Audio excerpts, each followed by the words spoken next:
Right, I'm going to call the meeting of the El Segundo Unified School District Board of Education to order. And we are going to start with the Pledge of Allegiance, and Tracy Miller-Zarnicki will lead us. Okay, everybody please rise. Wait, yes, you can hear me. Please rise and look at the flag on your screen. Ready? Begin. I pledge allegiance to the flag of the United States of America and to the republic for which it stands, one nation, under God, indivisible, with liberty and justice for all. Thank you. There was no action taken in closed session today. And I do have two public comments that I will read. Greetings, Dr. Moore and school board members. Thank you for your work and continued care and support during these challenging times. As you know, over the past 3 years, I have worked closely with TLC staff. Thank you for your support of this program, particularly these past few months during the shutdown. I want to acknowledge and thank Denise, our TLC director, and all the staff.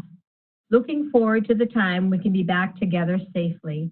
Thank you again for all you do. Be safe. Warmly, Daphne Moot. Thank you, Daphne.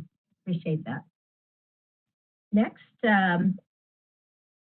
we have communication from Chris Pimentel, a parent from Richmond Street School. Greetings and special congratulations to Erin Goss, the RSS Teacher of the Year. I guess it's Erin Goff, sorry.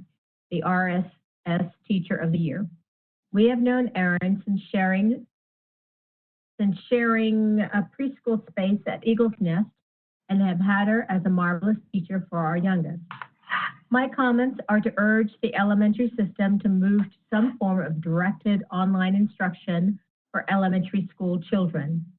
While my personal preference may be a 9-12 format, as I've seen it work very well, I will defer to the professionals to prescribe it. I know there are concerns with access, though I think that these are likely overstated.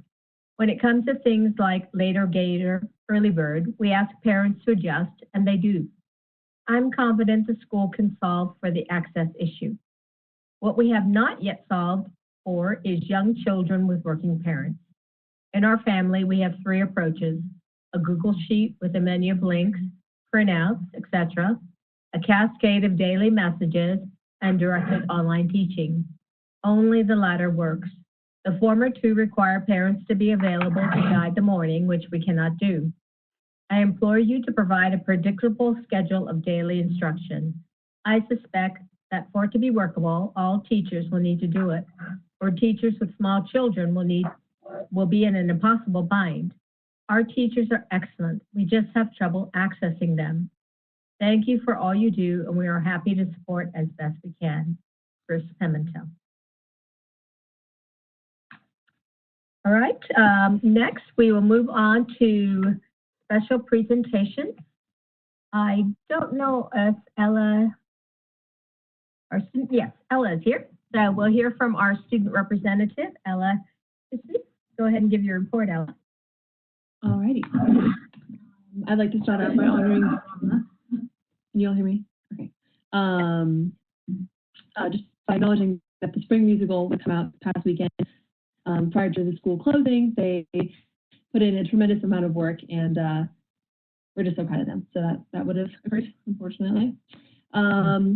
Teachers have been delivering lawn signs to every senior. We have all loved receiving them and feeling a little extra special during this time. Ms. Ferrata has been hosting Zoom meetings to keep students on track in regards to college and career. And lastly, administration recently sent out a survey to check in with students on their changing stress levels and what may be causing them during this time. That is all. Okay, thank you, Ella. Next, we have an update from the El Segundo Education Foundation. Is Carol Persick here? Carol is not able to join us at this moment, so she just wanted to send her greetings on behalf of the Ed Foundation and let the community know that our gala has been postponed We had all looked forward to that event, but based on the current guidelines from Department of Public Health in the Los Angeles County, it has been postponed. There is hopes and plans for potentially an event in August for entitled Gundo Strong to bring families together.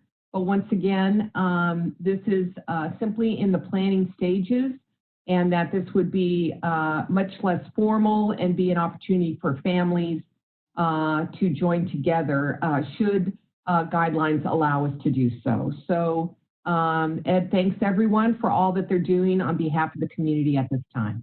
Thank you. Thank you. Next, we have a recognition of Educators of the Year. Dr. Moore. Yes, it's my honor to indicate that we've got several of our Teachers of the Year joining us today. And this is something that we always look forward to each and every year, having an opportunity to really honor those practitioners who are masterful in the classroom and really have been acknowledged and validated and affirmed by their colleagues. So I'd like to turn it over to Dr. Dylan Ferris to recognize our 4 Teachers of the Year. Dr. Ferris. Thank you, Dr. Moore. Good afternoon, President Nishime, members of the board, Dr. Moore, and everybody who is participating from home.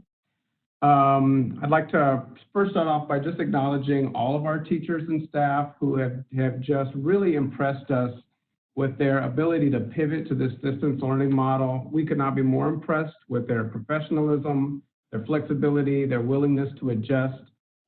We really want to express our gratitude and respect and admiration for all of them. Each year at this time, we celebrate a few teachers who've been selected by their colleagues for recognition by the El Segundo Teachers Association. While we look forward to a time when we might celebrate them in person, we are at least happy at this point to present them to our Board of Education on this platform. So after I introduce each person, we'll have each of them just say a few words. I will invite our participants when it's time to unmute yourself and also unmute or activate your video. And then once you've said a few words, you can remute and or deactivate your video. And then we're going to do a little experiment at the end and try to have, and Danny, you'll have to tell me if this is possible. We're going to try to have everybody turn on their video so we can at least get one screen grab of everybody together. So it'll be an experiment and we'll see if it works. So starting with El Segundo High School, I am very happy to introduce Ms. Karen Bird, who is with us today. Karen is a teacher of biology and AP biology. She's been with us for quite a while, since 2003, but she had an even longer career before that with LAUSD and in another district as well. Our tribute today is especially special or fitting because as I know our board is aware, Ms. Bird has announced her retirement at the end of this year. Principal Melissa Gooden offered the following words, and I'll read her quote. Karen Bird is a passionate, brilliant teacher who always puts her students' needs before her own. She instills a love of biology in her students and creates a classroom environment that is welcoming, engaging, and promotes students taking risks to further their learning. I'm inspired every time I go into Karen's classroom. She also provided a couple comments from students who report that Ms. Bird is so incredibly hardworking and the amount of effort and love she puts into teaching is incredible. She taught me so much about biology and changed my outlook on school. She truly is one of the best, most inspiring teachers I've ever had.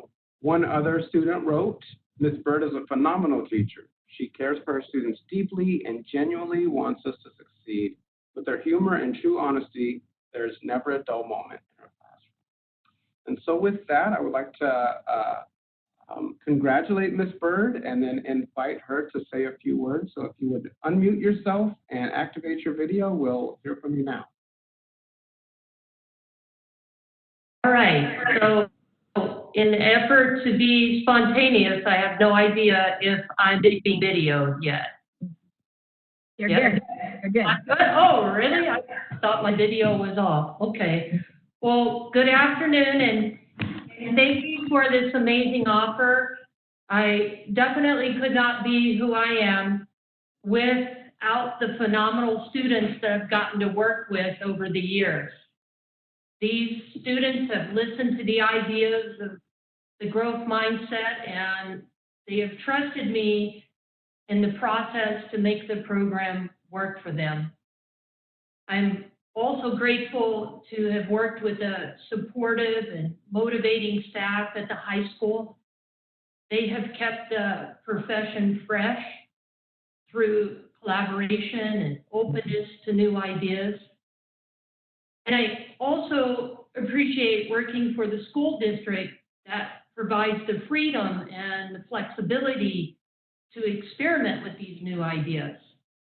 For 18 years, I've commuted 44 miles a day to and from school because I've always felt that El Segundo High School was the best in Southern California. I've watched the students, faculty, administrators, district personnel come and go, but the essence of the district has never changed. Our priorities of how we put students first, how we work hard and sacrifice for the betterment of our students has never wavered.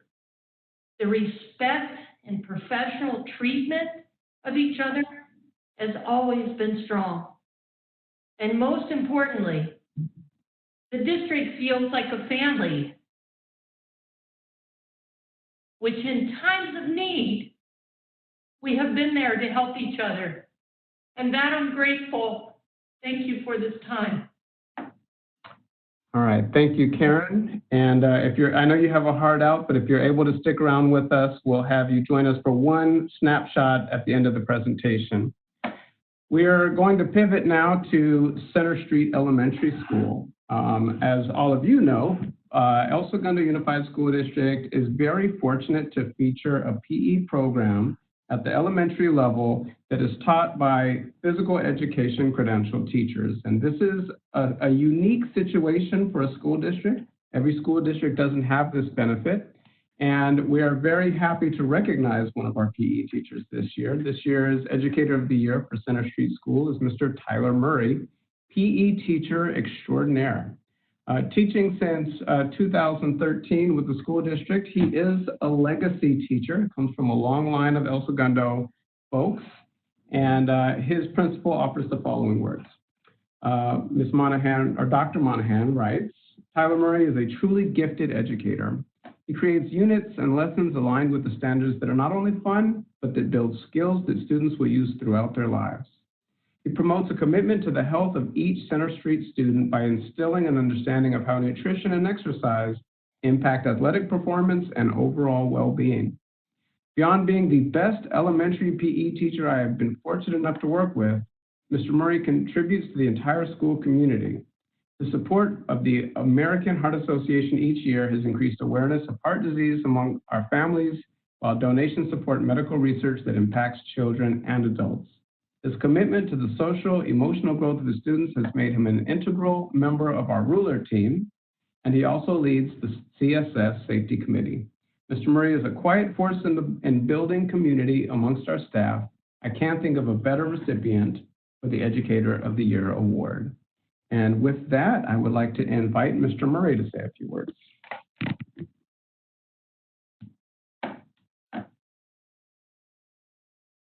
Hi, everyone. I just want to say thank you very much to Upper District personnel and admin and the Board of Education for truly believing in physical education. Like it was mentioned earlier, it's pretty rare to have a elementary PE program, and I can't thank all of you enough for believing in that. You know, PE to me is a very important subject. You know, with the rise of physical activity, there's an increase in cognitive function and critical thinking, which I think is so beneficial for the students here at El Segundo. I would also like to thank the Ed Foundation with their donations and local businesses and parents who donate. I know that helps a lot with elementary PE. I would also like to thank Dr. Monahan and Mr. Luke Oleshik, our principal and vice principal, for all the support that they've given me over the years. And also the PTA, they've been instrumental with funding for supplies and keeping the program new and fresh. I would also like to thank the teachers. Honestly, the people that I work with at Center Street are just wonderful, wonderful educators, great people. I've learned so much from them over the years, and I'm truly honored to be able to represent Center Street this year as Educator of the Year. And I'm also very honored to simply be an employee here at El Segundo. I think ESUSD is a very special place, and I just want to thank all of you for all of your hard work as well. So thank you for everything, and stay safe out there. All right, thank you, Tyler.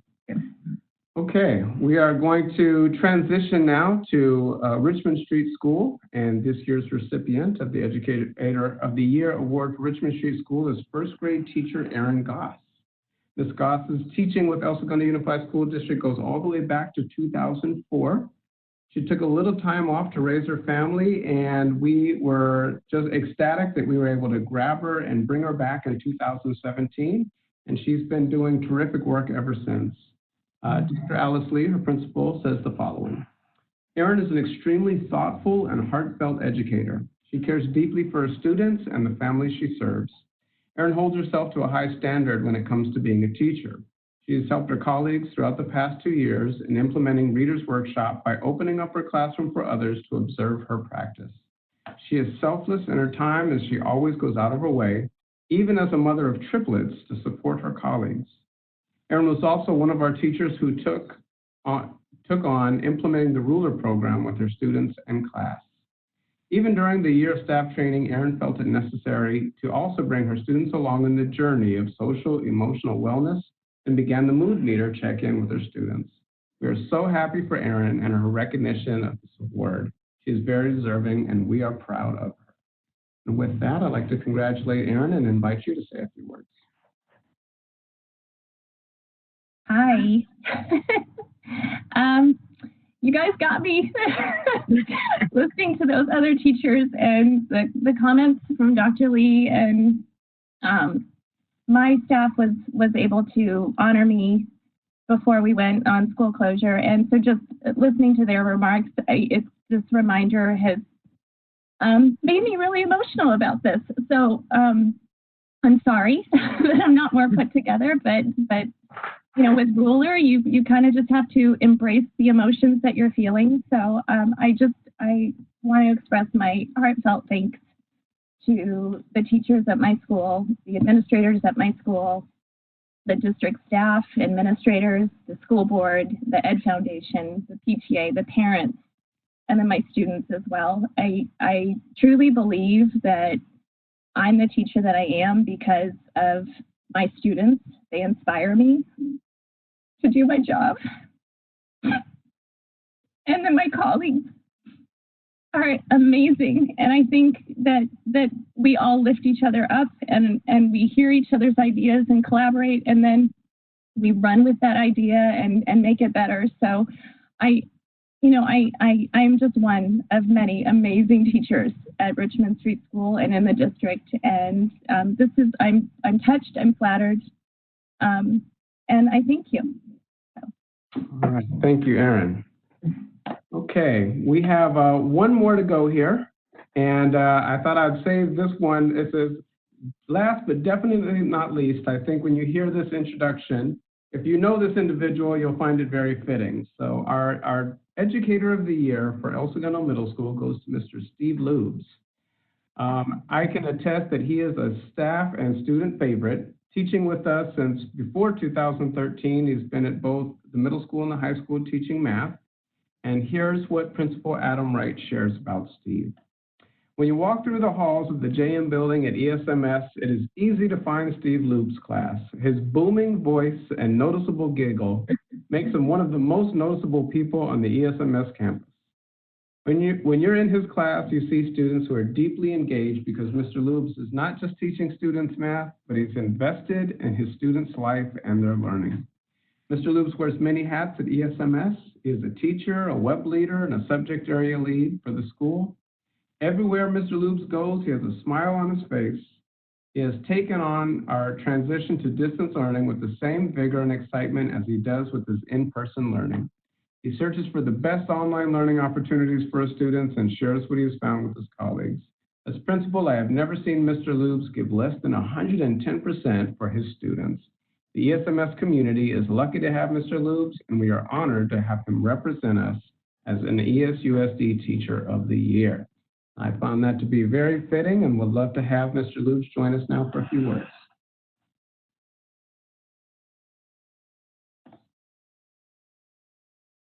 Guys hear me? Yes. Yeah. Gotcha. Yep. Thank you very much. It's kind of funny. I'm normally not very speechless, but somehow managing. I kind of want to echo what Tyler, Aaron, and Karen said. This is seriously a real honor. There are countless individuals at the middle school that I say could earn this for sure. So it means a lot to me. It's been a true learning experience. There's no way I'd be here without the support of my colleagues, all of the different principals, the administrative staff, superintendent, and so on. Thank you guys so much. And obviously the students themselves, I for sure feel like I am learning as much as they are every single day, and it makes me a better person for it. So thank you everyone for believing in me and all of us, and we're going to continue to work our butts off for you. All right, thank you. Okay, so we're gonna try this right now, and Dana, if you can help us out here, we'd like to have all of the board members and Dr. Moore, and then our educators of the year turn your video on, and then we'll have Danny, if you can, turn on the Brady Bunch view so we can at least get one screenshot of all of you together.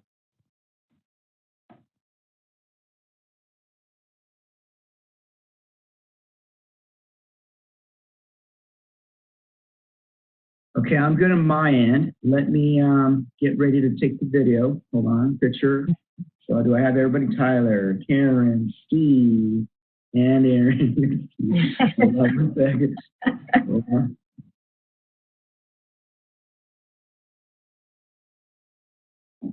All right, let's have everybody wave to the camera. Wave to the, yep, there we go. Okay, hold on, let me take a couple. Hold on, a couple more, hold on. Perfect. Hold on, one more. This is Jack's duty to take the pictures. Hold on one second.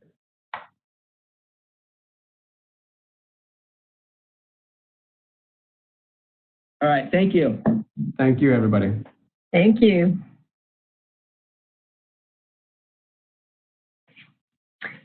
Well, that was wonderful to recognize our teachers of the year. Even doing it virtually, it was moving to hear everybody's comments. Thank you. All right, we're going to move on to presentation on recommendation regarding grading in spring 2020. Dr. Moore. Yes, in light of distance learning, the district received word from the Department of Education that short-term grading would be appropriate and provided a guidance document to all school districts throughout the state to consider. And it's important to note that the document was just that, guidance from our California Department of Ed and State Superintendent Thurman. This is a local decision for each board to make as policymakers. And so at a later point in the agenda, we have a resolution outlining what our plan is.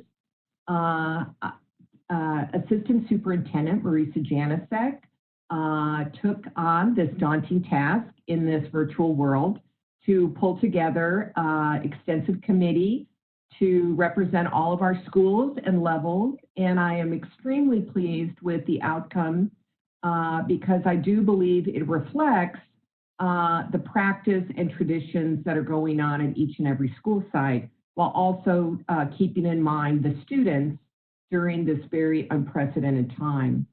It's important to note that our high school recently put out a survey to our students, and she had, Dr. Gooden did such an outstanding job. She had about 300 students weigh in, and students are indeed feeling stressed during this time. And so, you know, one might think, oh, wow, kids aren't even at school physically for 6 hours a day or whatnot. But learning has to look different because the world that we're living in is very different. And so when talking about how kids were feeling as it related to a degree of stress or feeling extremely stressed, roughly 35 to 36% of our students at the high school level were indeed feeling that prior to COVID-19.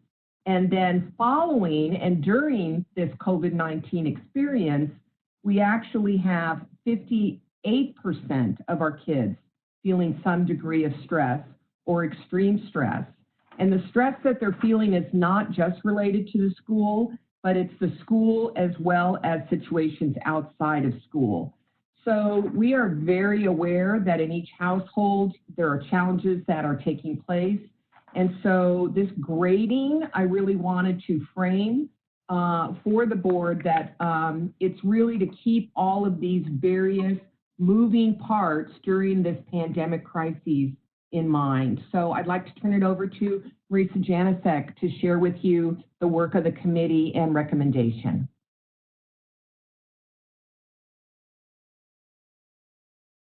Great. Thank you so much, Dr. Moore.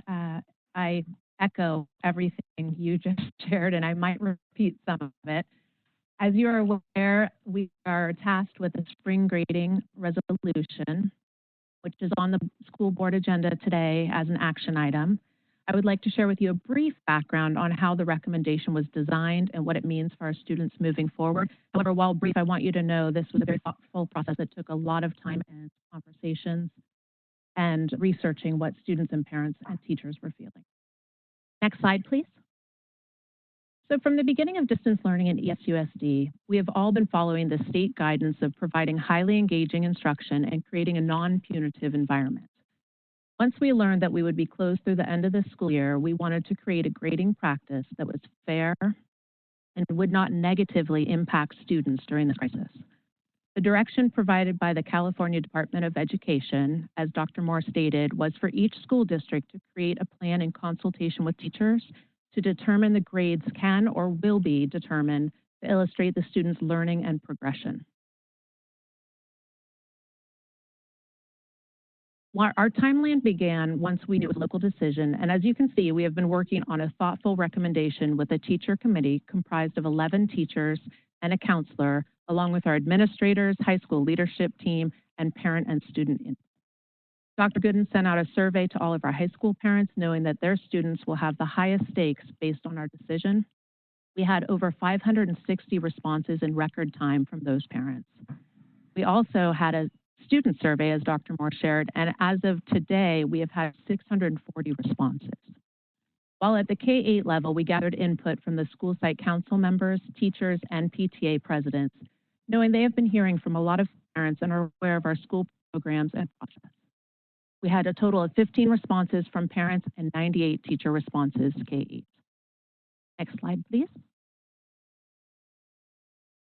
As you can see on this slide, we wanted to be clear on what we were reporting and why, while keeping our focus on distance learning and the 4 objectives we had set in providing new instruction, preparing our students for the upcoming school year, communicating and connecting with our students, and using formative assessment to provide feedback.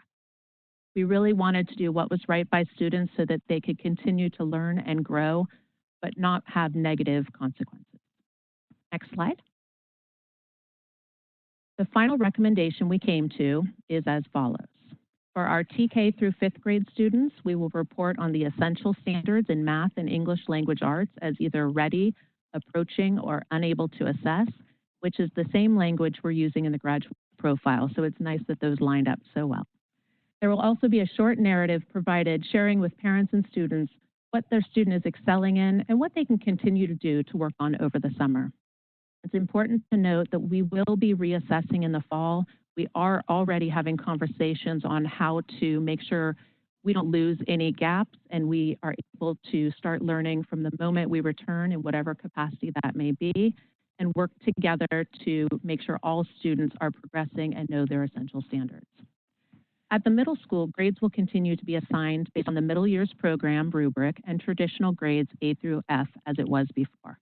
The grading will continue as it has been with a little bit of a hold harmless, which I'll explain in a moment.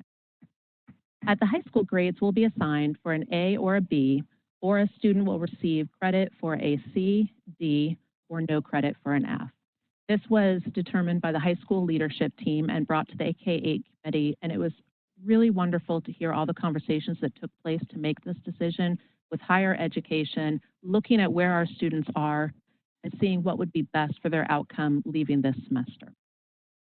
The high school, middle school will also have the hold harmless, which will be applied at the end of the semester only if necessary, meaning the student's grades from March 13th will replace the end of the semester if it is a higher grade or there were extenuating circumstances that prevented the student from learning and progressing. To be honest, our goal is to have every single student increase their grades from March 13th by continuing their work and doing their absolute best. Our goal, again, is to help our students have the best semester grades possible. We are very aware some students have challenges in place that are prohibiting them from doing as well as they would like, and we are fortunate to have caring teachers, counselors, instructional aides, and administrators that are working with them to help. If they see a student slipping, they are reaching out to that family right away. We're fortunate to have such a small and strong team at every single school site. Next slide, please. And just finally, I would really like to extend a sincere thank you to our committee, high school leadership, and our administrators for thoughtfully preparing a resolution that supports our ongoing learning and student success. We are working with every single student so that they can have the best semester results, knowing their choices today impact their tomorrow, and we are here to help them achieve those goals. Thank you. Right. If we could remove thank you. So any comments or questions from board members, please raise your hand if you'd like to speak. Emily Lane? I'm curious if you want a discussion on this now or later on. Just any questions now for in regards to the presentation. We can have a fuller discussion when we come to vote. So any questions? I'll wait for the discussion. Okay. Marissa, you mentioned you were going to elaborate more on the letter grades for middle school, but I didn't hear any further elaboration. Sorry, that was the hold harmless I was referring to. That Okay. means that if they aren't able to raise the grade past the March 13th due to extenuating circumstances, that grade will be their final grade at the end of semester 2. Okay, I didn't realize that was the middle school. Okay, thank you.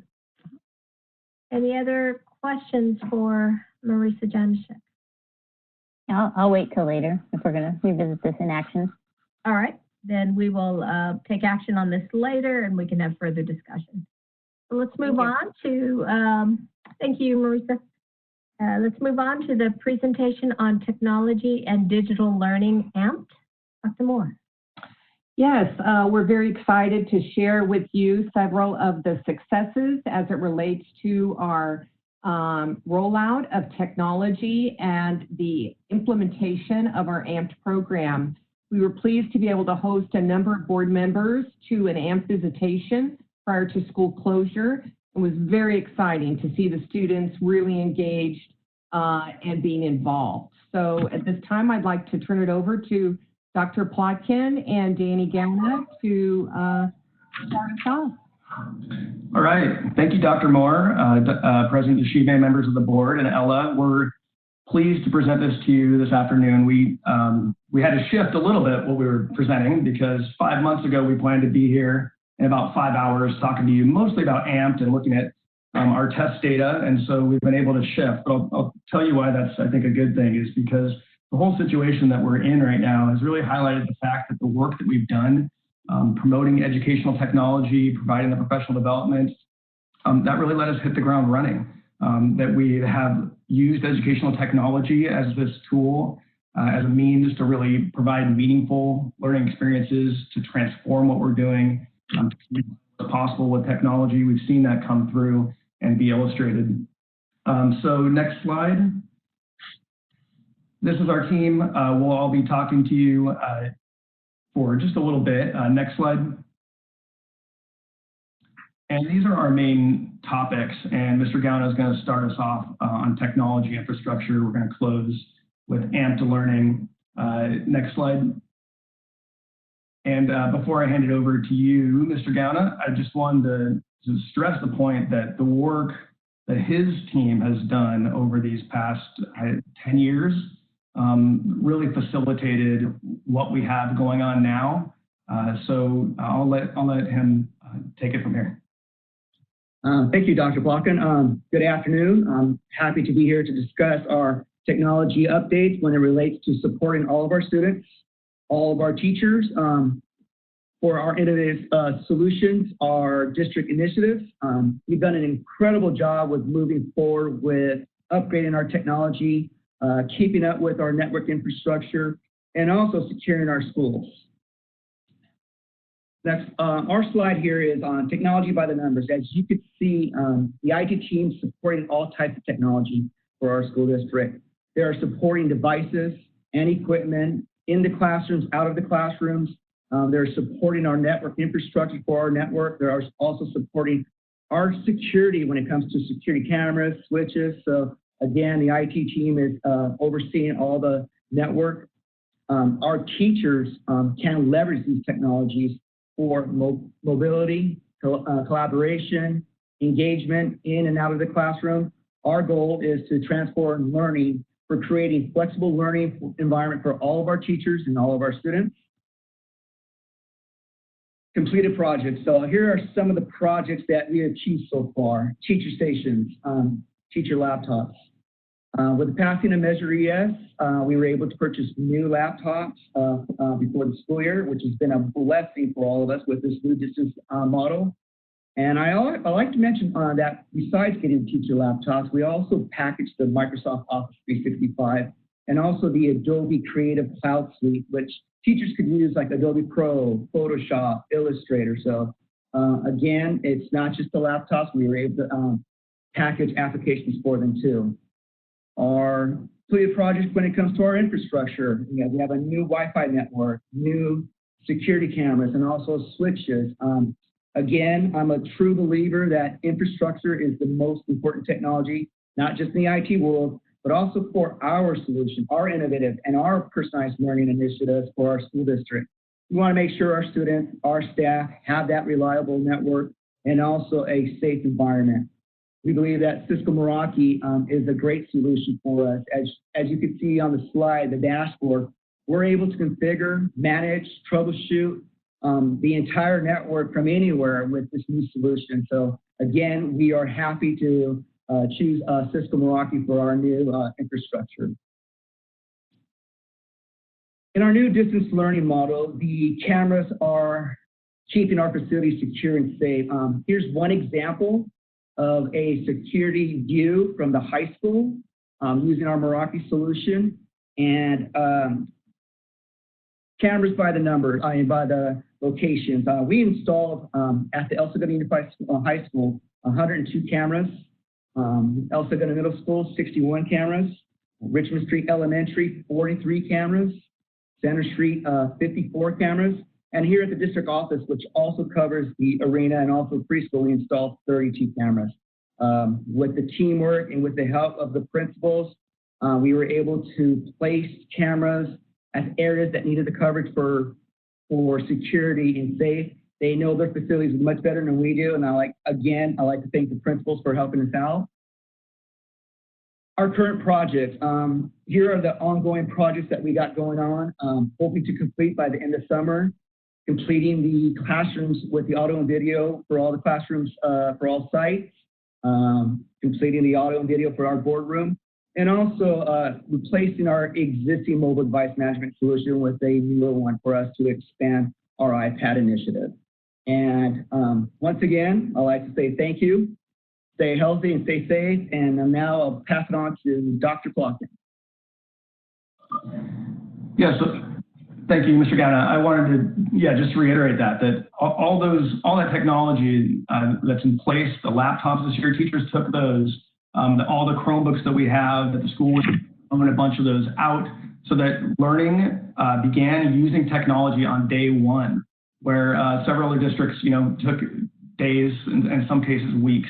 So the technology, the work we've done with technology has really supported the school closure. I'll give you some examples of that. Next slide, please.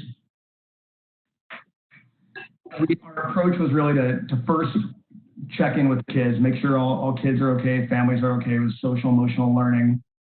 And our teachers have been able to do that in various ways. And then there's really two types of learning that are happening. There's learning that's happening using synchronous tools like Zoom. That's the picture you see there where teachers are using video conferencing with students. And then there's asynchronous tools where teachers and students are able to interact, but it doesn't occur at the same time. So the teacher might push out a video, the student records herself doing a lesson, and then the teacher is able to provide feedback. And so those are some of the apps you can see we're using there. Seesaw is big at the elementary. A lot of teachers are using Google Classroom, PowerSchool Learning. Of course, our AMP team is using Altitude. And we're able to use these because we were all using these all before we started. And there's really no one size fits all. It may seem like a lot, but students have different comfort levels with these. Teachers have differing comfort levels. I mean, there's no one size fits all for teachers either in terms of doing it solely via synchronous tools. Some kids that doesn't work. Zoom doesn't work for them. I've seen it, they freeze up and or the parents aren't there to keep them on the call. So teachers are able to use other tools and do whatever they can. They're doing it all. And so next slide, Mr. Gannon. We want to show you just a quick video. What I hope you notice in this video is that these are educators, these are general ed teachers, special ed teachers, school psychologists who are using technology to push out learning, but it's not just about content. You'll see a lot of social emotional things here. This is hard for kids. So our teachers are finding ways, there's our teacher.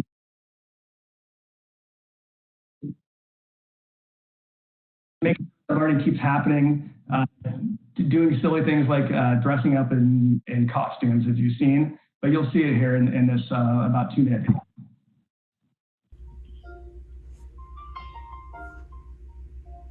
It's been a long day without you, my friend. Hello, friends. We're back. And today we're talking about more angle relationships and segment lengths and circles. So important, right? Partner power. All right. Now, if only I had a partner to help me read right now. What is that sound? Do I hear some? Whoa! Hey, Mabel! So it tests our hypothesis of does the baking powder actually make a difference, or is it a lie? And they're just asking us to add stuff.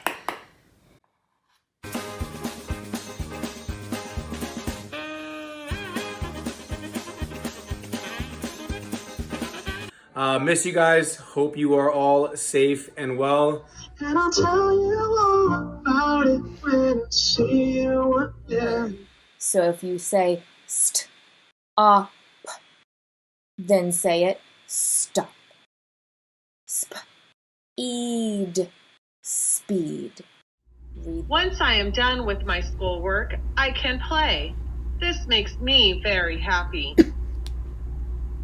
Uh-oh. When I don't do my schoolwork and I scream no, cry, act silly, tantrum, and daydream, my parents may feel confused. Ultimately, just know that I'm here for you. That's the bottom line, all right? I miss you tremendously. I wish we were all back together. So I'm giving you a fist bump virtually, a high five, and a hug. We've come a long way from where we began. Oh, I'll tell you all about it when I see you again. When I see you again. I've seen that clip like 10 times. I cry laughing every time. But that's just a snippet. You know, our teachers are finding ways to make sure that they are using technology to make sure that learning keeps going. Next slide. One really key aspect of that is that we continue to support our teachers in their professional development and learning and growing. So at this time, I would like to turn it over to Mr. Brandlin, who is our personalized learning specialist. Mr. Brandlin? Good afternoon. You guys can all hear me and see me okay? Okay. I definitely laugh at that video too, Dr. Blocking for sure. But yeah, good afternoon, Dr. Moore, school board members, district and site administrators, teachers of the year, our guests, Now I look a little different with my second quarantine haircut, but going through strong. So yeah, as Jack was getting into, as we transition to distance learning, our role has added a little bit of another element as we wanted to make sure that teachers and admin, parents and students all had supports in place. And I'm obviously happy to help. Poonam led and I have worked closely to create a repository of ed tech resources for teachers. Some of the that you see on the screen there.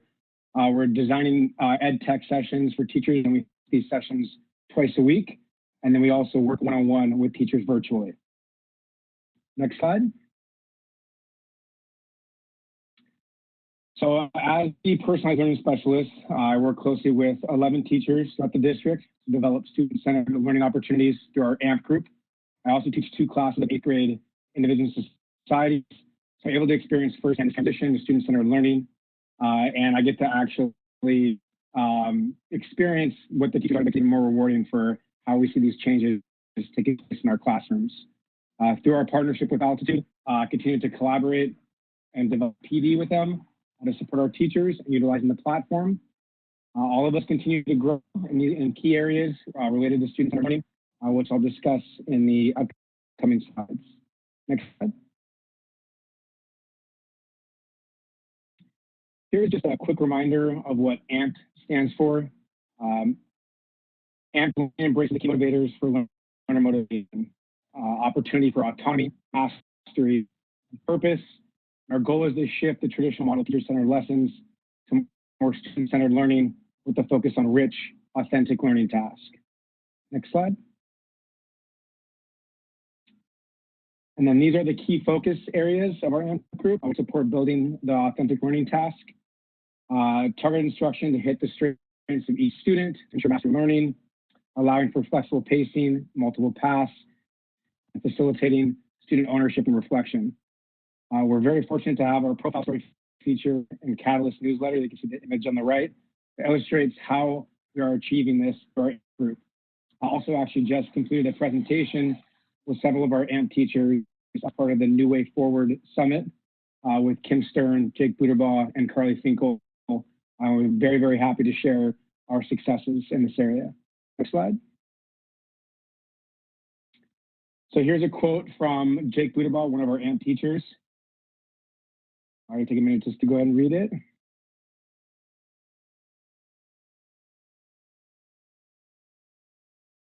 I think what he kind of hones in on there is that as a result of his work with the AMP cohort, he was very, very prepared going into distance learning. We're seeing that all of our teachers in the AMP group have been very prepared, adaptable, and ready for it. In the next slides, we'll look at some of the teacher survey data as it pertains to our AMP goals. This data shows the shift in growth and how teachers feel they are designing student-centered learning experiences based on needs and interest. You can see that from Q1 to Q2, how we're moving from emergent to more closer to advanced. Next slide. And this one shows how teachers are capturing evidence of learning and progress in student cards in Altitude. So they're definitely getting comfortable with the platform. Next slide. This data shows how we document and assess student math towards academic and mindset learning targets. And finally, this data shows the shift in growth and how teachers are connecting to students and families to the platform. We know that obviously connecting with families is of crucial importance, obviously, as well as students. And we're working with Altitude to obviously bring this up a little more. Bottom line is our PD is working, teachers continue to grow, and everyone feels supported, and their work is truly rewarding. Now I'll turn it back over to Dr. Plotkin. So as Mr. Bramlin mentioned, the success of the platform of the AMPed cohort, as well as use of Altitude, has garnered some of this national attention. As you said, the Catalyst newsletter, the summit that they just presented in, but also it's created a lot of local buzz. Teachers want to see what's going on. And so looking at growth for next year, we're looking at growing from a cohort of 10 initial teachers at Richmond and middle and one at the high school to adding an additional 10, bringing in Center Street next year. And we hope to be able to continue to utilize Mr. Brandlin as personalized learning specialist to really maximize teacher growth there. This is a really student-centered learning platform, and we're seeing all the possibilities and what a natural fit it is for both distance learning and creating engaging classroom experiences. Next slide. And I put this quote here just as a kind of a reminder that it's sort of this sudden school closure seemed like, for a lot of people, we didn't know what to do. We've exhausted all the possibilities. What can we do? And the possibilities, especially when you use the talented teachers that we have with the professional development, their administrative support, there are multiple possibilities out there. And we're looking at how we can use the principles of AMP, how the best principles of integrating educational technology, leverage those possibilities as opportunities for next year to be prepared for all situations, to be able to react on a dime if something happens and schools need to close or something similar happens in the future. And we'll continue to learn and grow. And I think this is the last slide. And thank you for your time, and we're happy to take any questions.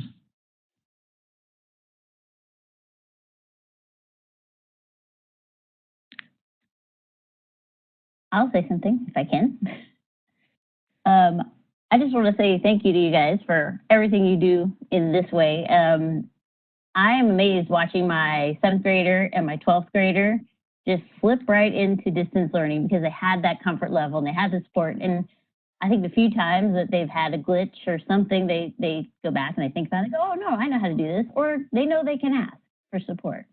So I am so grateful that the timing on all of this was in advance of something we never saw coming, and that so many of our students can continue to embrace what they do and move forward and still thrive in this weird learning environment.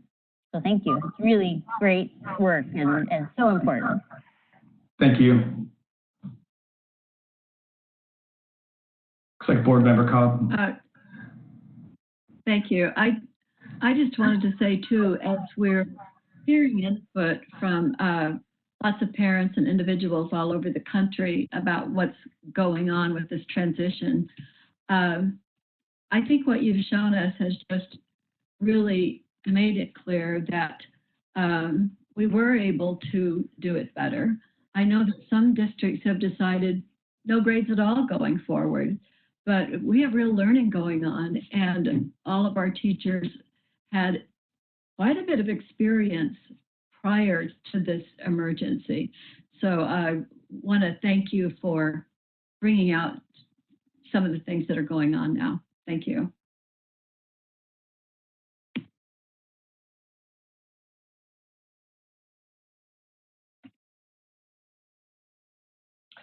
Yes, I would just like to say that, you know, I recently read an article. I've been doing a lot of reading, anything I can get my hands on, and I was sharing it with the cabinet team that it was just a really brief study of 170 school districts across the state. So roughly in the state, there's about 1,000 school districts. And so in this particular article, they've done 170 school districts.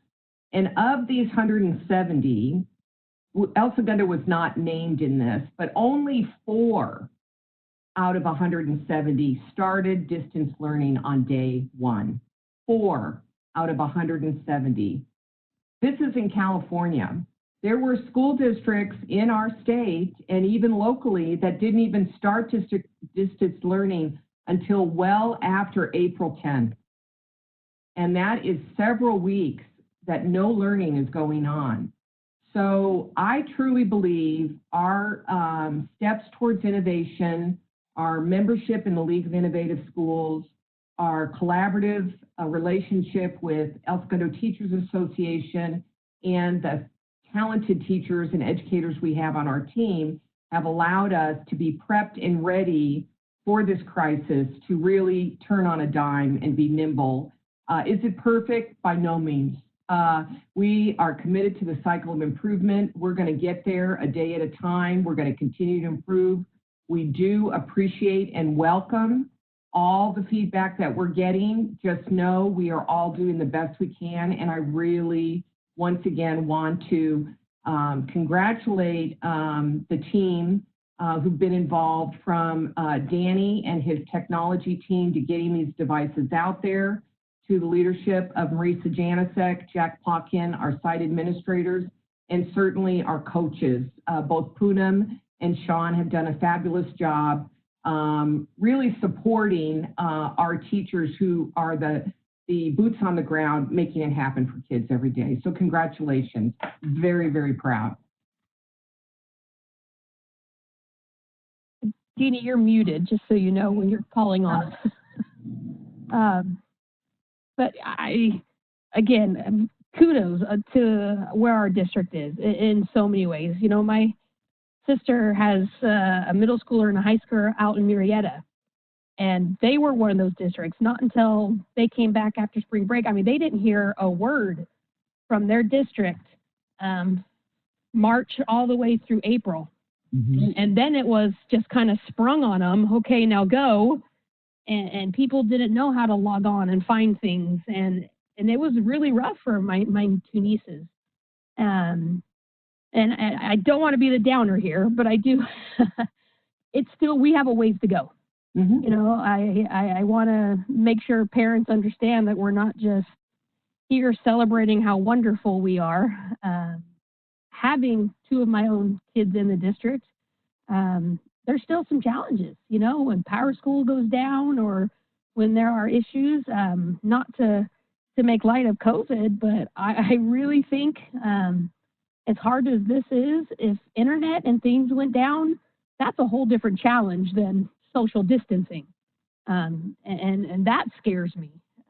You know, we're able to continue right now because of internet and technology, but if that infrastructure was to go down, I don't know where the world would be. So that's what I really wanted to make sure that people know we're proud of where we are, but we're still pushing. There's a lot, and I do think there's some stuff we can work on. And I think each teacher, as they get comfortable, I think this was a way to force feed a lot of technology quickly. And I think it'll help, you know, bring a lot closer. But there's, it's hard. As a parent of, I can't even imagine elementary school parents right now trying to do all that. But, you know, we're figuring it out. Yeah, I just want to thank you for the presentation. It's good to see the kind of innovation that's going on. That's the first time I saw that video. I was really impressed. And I know, yes, it's not perfect, but I think so many good things are happening, and we probably were better prepared than many schools, even in the South Bay. Last week I met with the South Bay board presidents and kind of heard what was going on in those districts. And even in the South Bay, you know, there are districts that were not prepared to go online and into distance education, that didn't have one-to-one tablet situations. And so they're scrambling just to provide devices to their students, and then not having internet access like Emily was saying. You know, there's some regions in the South Bay where internet is very spotty, even in very wealthy neighborhoods. So that's been a problem. So all those things, I think the fact that we dealt with our infrastructure a couple of years ago, thanks to Danny's guidance. And, you know, I feel very fortunate that we did that our community supported us with the bond, and we had the sale of the Bureau site to help us. So even though things are not perfect, I think we certainly were better prepared to adapt to this changing environment. And whether we like to think of it or not, I think this will permanently change how we deliver instruction. I don't see us going back to the way things were. And so, you know, thank you to all the teachers who've been so quick and nimble and have been ready to change on a dime, because it doesn't stop here. This is only the beginning. So thank you. Any one more time? Sure. Tracy? Yeah, I just want to say watching like some of the teachers that I'm speaking over my student shoulders, just watching how they're learning and improving and trying new things is fascinating. And the thing too, that I don't know everybody keeps in mind, because everybody is so focused in their own world right now. These teachers are teaching to, what, 25, 30 different classrooms, really, at this point. And so I know it's hard to understand what each individual household / classroom can understand and process and work with. So yeah, the continuous improvement and those trying new things and you know, moving forward and learning as we go, it's important. And again, just I want everybody to keep in mind how many different classrooms has to work within the system. So what works for one family absolutely won't work for another. So again, the whole, you know, balance of opportunities and tools and timing is important. So, you know, for all the teachers that are trying to figure out what is best for their students, I mean, this is now more than ever a time for individualized learning as best as we can adapt for each individual household / classroom. So extra work, and I know that, but I'm so glad that so many of us are, you know, seeing it happening right now and continue to improve. So. Yeah, we've noted that too, that, you know, one positive externality to come out of this is teachers will be better prepared for tech. Some of them are already rethinking, you know, kind of what their traditional practices are and seeing they can have a big impact without kids, you know, in the seat.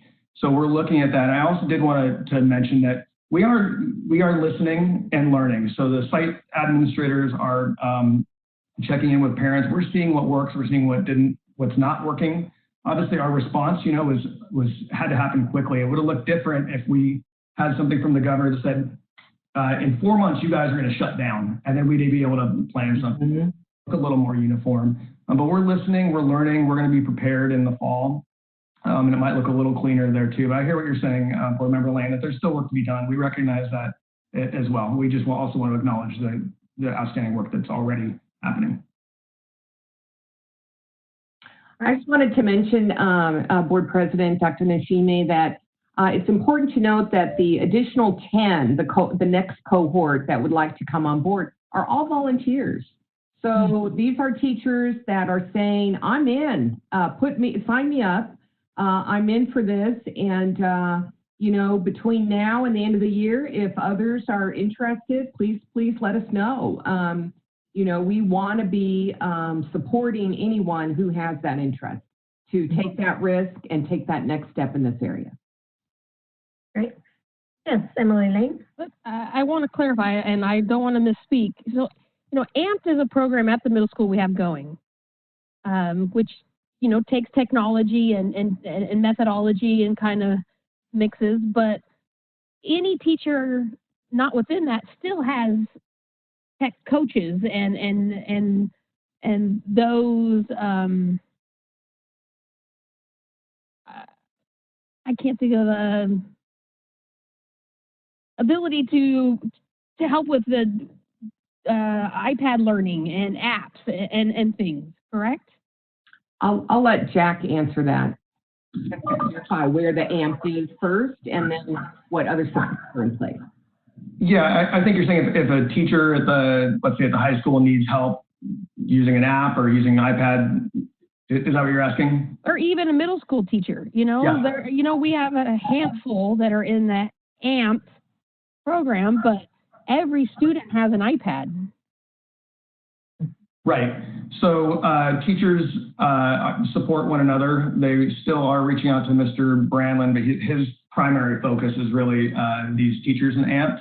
Each site has a tech committee too. So each site has kind of these like techie people who they lean on. I think Ms. Goss mentioned in her when she was talking that teachers all kind of supported each other with using this new technology, for example, Seesaw. Not every teacher is in the same place. So they kind of just lean on who knows how to do this. Who knows how to use Pear Deck, for example? And that's what I mean. I AMP really. I went to it's a methodology. It's a pedagogy, a teaching. It's not just technology, but I think sometimes, you know, it's weaving in and out of what our district is doing as a whole, and I think it can kind of get confused as to what is AMP versus the one-to-one initiative. Yeah, the AMP, the core of that AMP are authentic learning experiences. And so those teachers are using technology to really to increase engagement and define it. But you can have AMP without technology, right? The platform, because it's just about your design. But the technology, when I was in the classroom, it was amazing to watch the technology with the AMP program, and the way the testing, how students could, depending on their scores, can challenge them and take them in different directions than just putting a test in front of them with the whole class having the same 20 questions. Yeah, the technology absolutely facilitates it. All right, we'll move on to the rest of our agenda. Thank you so much, Dr. Plotkin, Danny, and Sean. Really appreciate your being here. All right, next we're going to move on to the consent agenda. And we have items A through F. Is there any item that board members would like taken out for special consideration? If not, then I would like a motion to approve consent agenda items A through F. Move approval. I'll second. It's Tracy. Moved by Nancy Cobb and seconded by Tracy Miller-Zarnicki. Any discussion on any items on the consent agenda? All right, then advisory vote, Ella. Aye. And roll call vote, Tracy. Aye. Emily. Aye. Nancy. Aye. Paulette. Oh, Paulette, you're muted.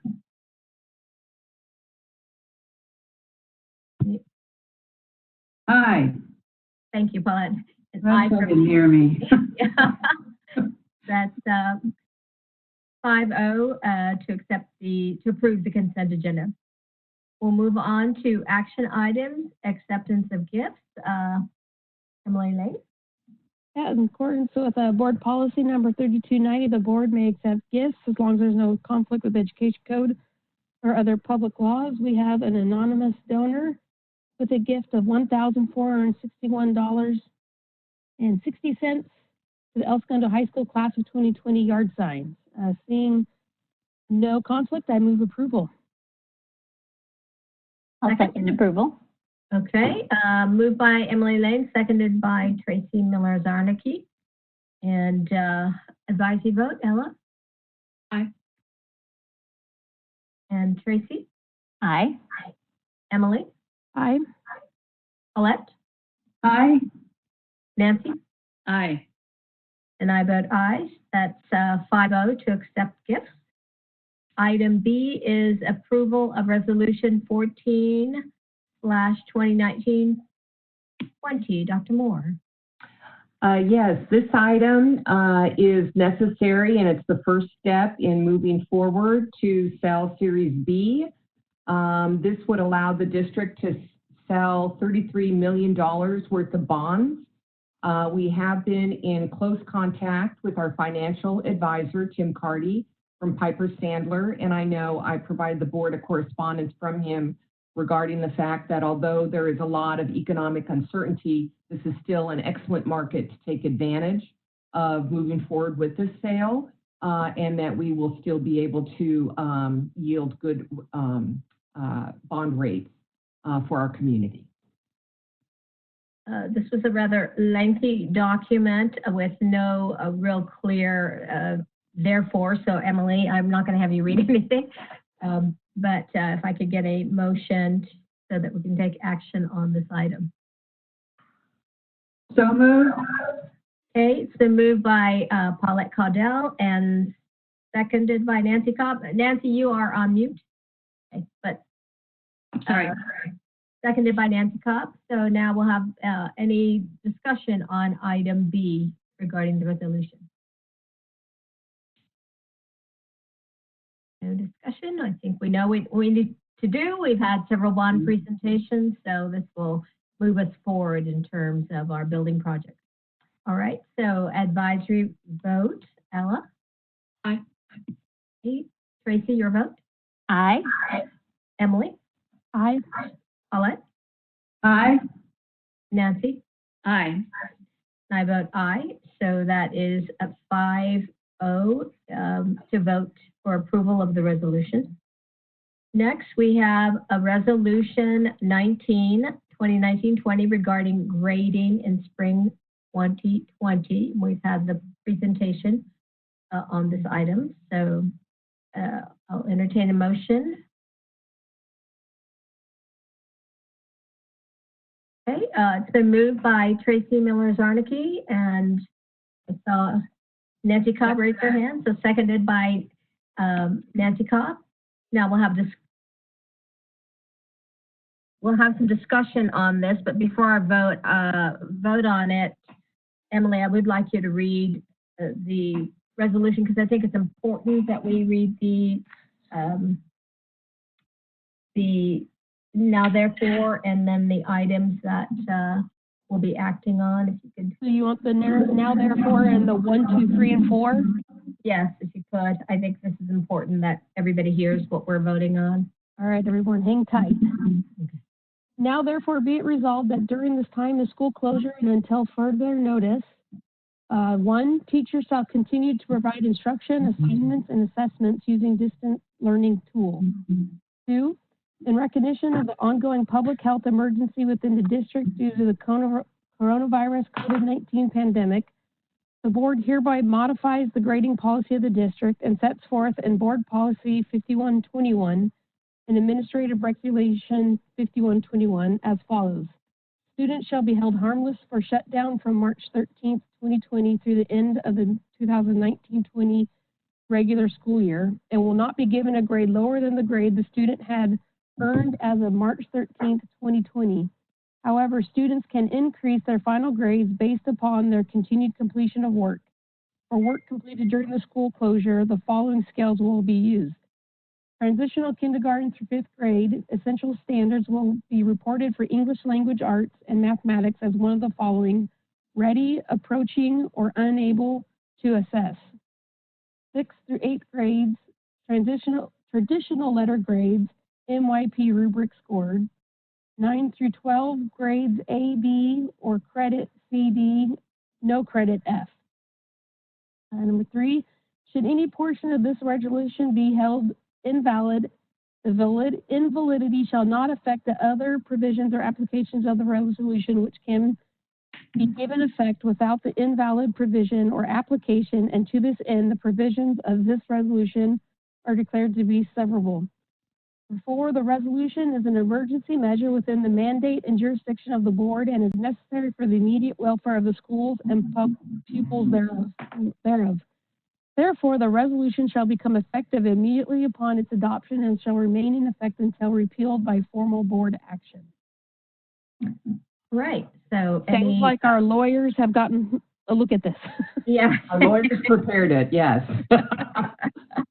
All right. I know there was some interest in discussing this. Emily, you indicated you had something that you wanted to say on this particular item. So last night at the middle school PTA, this came up a little bit, and I really think as at all of our board meetings, and I think I particularly have voiced we've got to get on this. We've got to do something because there is an uneasiness within students. And I was really hearing it from students, with my 2, and then they would talk with their friends, and that's really all I was really hearing. But it became very apparent to me at the PTA meeting virtually held last night. I don't want anyone thinking we had a PTA meeting, virtually held, that there is some parent concern on this.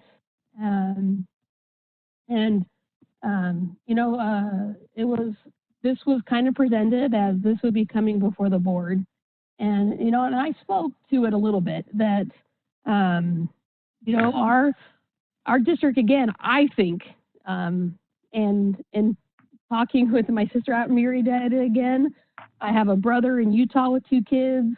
And I've got a sister-in-law back in Pennsylvania. I've got family spread out well and that I have been speaking with. And I think I've heard Nancy talk to this a little bit. You know, I get calls from them all the time. Like, what's your district doing? You know, they want to know what I know and what am I hearing because I'm in these loops. And so, you know, and talking to them, their districts really are not doing much. They aren't asking anyone's opinion. They are just saying what's going to happen and when it's going to happen and how it's going to happen. And so I am impressed with our district sending out surveys. You know, the high school had an elaborate one.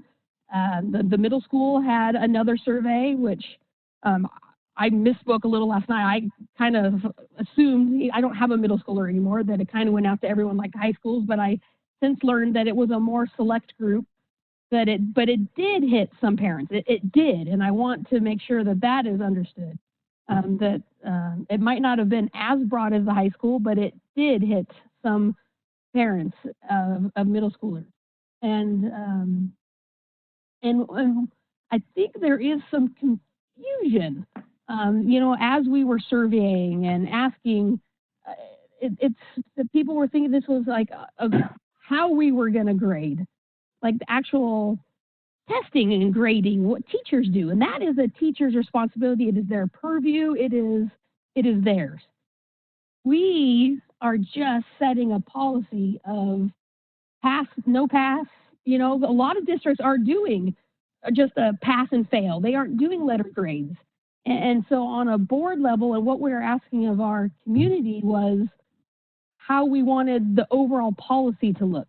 In no way are we going to tell a teacher how to grade tests or ask them what grades to give or how to do that. That is still their expertise. And I think that's been met with a little misunderstanding. I think people really thought that they would have more input into a teacher's job. And I am here advocating for our students and our parents and that this is a hard time, but I will never tell teachers, you know, how to run their classrooms and how to hand out their grades. So just wanted to set that out there. And I really hope the community understands that where applicable, where prudent, we ask and really value their opinion.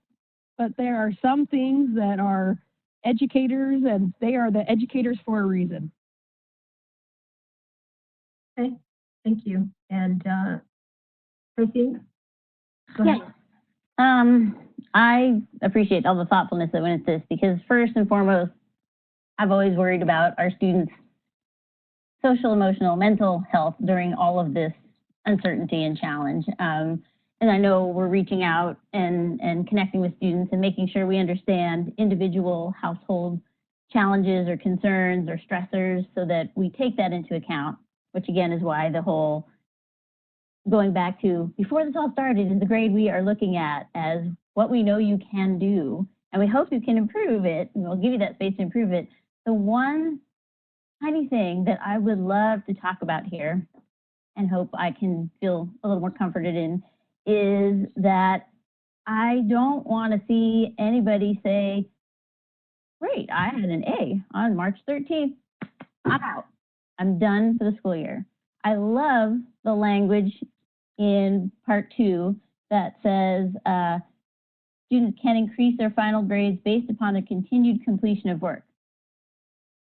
I think that barring no difficult, extremely trying circumstances in a household, I would like to talk about how we could perhaps apply that standard to the maintaining the March 13th grade level. Because in my understanding, if a student disengages from schoolwork at this point, they are truant. And again, assuming there are not extenuating circumstances, we don't want that to happen. We have curriculum that needs to be taught. We have learning that needs to be done. I don't want to discount the fact that schoolwork is a great value to many of our students. They feel a sense of purpose. They feel a sense of achievement. They feel engaged. They feel connected. I don't want to throw that out by giving an assumption of a free pass, like we're done, we're on summer vacation. So I feel like I would do this community a disservice if I said, yeah, take it off, you're done. You don't have to do anything. You had that A on March 13th, you're good. Or whatever grade a student's comfortable with, doesn't have to be an A. So I just want to talk about how we can ensure that learning continues and that we don't have truant students, because as we know, truant students don't matriculate forward. Do we want to have a bunch of people in remediation next year? I don't think we do. So I just want to understand how we can, or if we can perhaps set a standard that says students need to continue learning to the best of their abilities, given their unique situation, which I hope for everybody is better than worse. So if we could talk about that a bit, I'd appreciate it. So I'd like to call on Marisa Janicek. She has really done an outstanding job talking with the committee, really talking through these various scenarios. I've had an opportunity to talk with principals about, let's take a look, who are those kids you might be talking about? How deep of a concern is this? Is there trends or patterns we need to be aware of as we plan for return to school at a later date? So I'll call on Marisa to further comment and give some more insight. Yeah, thank you. It's a valid concern and one that we have been talking about. It's one from the get-go in our grading committee. We were worried about motivation or lack of motivation. Some of the steps we took were so that we could continue that motivation by contacting parents, showing grades in PowerSchool. So we have captured all of the grades from March 13th. We know what they were, but we're continuing to put scores into PowerSchool so that a teacher can say, Mr. So-and-so, Johnny hasn't checked in, or, for a couple days, what's going on? We have the teacher as the first line of defense that is checking if they haven't heard from them. Then we have the counselors. We're so thankful to have so many counselors that are looking at the list, seeing what's going on. We know by name if somebody has not been checking in, and we have a triage team that goes out there and really find out. We've made home visits in the past. Hopefully we don't have to do more, but we have at a safe distance, just saying, hey, we're here, what's going on? And sometimes it's as simple as, I can't get onto the internet because my brother is on the internet and my mom is on the internet. And so we say, okay, well, let's figure out how we can do this at another time. It's really the personal touch, and I'm so proud of our teachers and our staff that are always going out and reaching beyond. One of the reasons we wanted to move this resolution through to this meeting, too, some districts are waiting a little longer. I feel like we did it for the right reasons. One is that we really thoughtfully went about it and gathered input so that we could have the right thing for all students, regardless of their situation. But we also wanted that motivation. And our drive is, you can do better.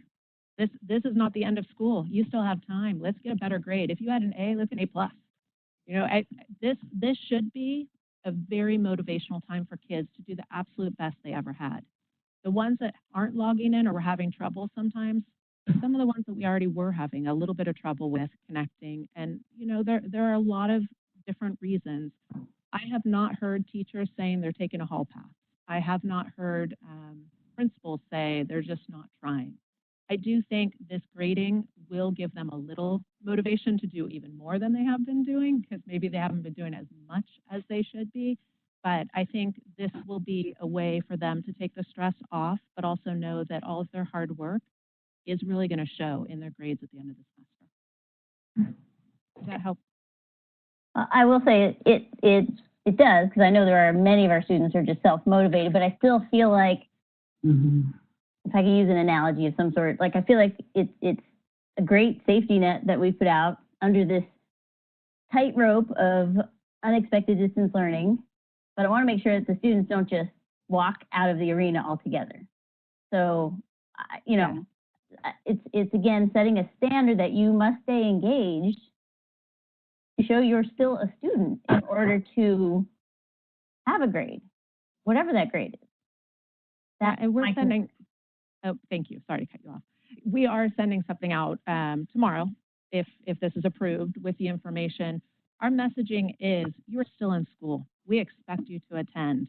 And if it's a hard time during that schedule, we'll figure it out with you. We are here for you. And the teachers have been really wonderful in their conversations about just this, because they said, we're putting out the work. We want our kids to be working too and engaging. And we believe that the connections that we have are going to continue to have kids engaged and motivated in learning. So as I said, the one-on-one, we will continue to address with our personnel, but I think the majority of kids, they're going to be motivated to continue, and we're going to put that message out there. Question? Yes, Nancy Cobb? Thank you. I just wondered if there was any discussion of having a sort of a parenthetical clause there that they would not, the grade from March 13th would stand if the student, this would be an addition. I just wondered if you discussed it. If the student remained engaged in the class or remained or maintained their attendance or something. Participation. Participation's a good word. Yeah, but we also don't want to lose their attendance, obviously. So I'm just wondering about the possibility of putting that phrase in there. It's just qualifying it a bit. You're not going to lose the grade if you stay engaged. We used to have attendance fail, although I'm not sure that that is still in force. But it was a real thing. If the students didn't come to school, the attendance failed. They were allowed to make it up, but they couldn't pass if they weren't there. Yeah, we are planning on meeting, once we have this, hopefully move forward, we'll start meeting about what if we have a student that does this, how are we going to triage it, how are we going to support them in, if we can't get them to engage, how do we have to move forward with them next year so that they have to learn what is being put out there so to continue on. So we'll be having those individual conversations by site.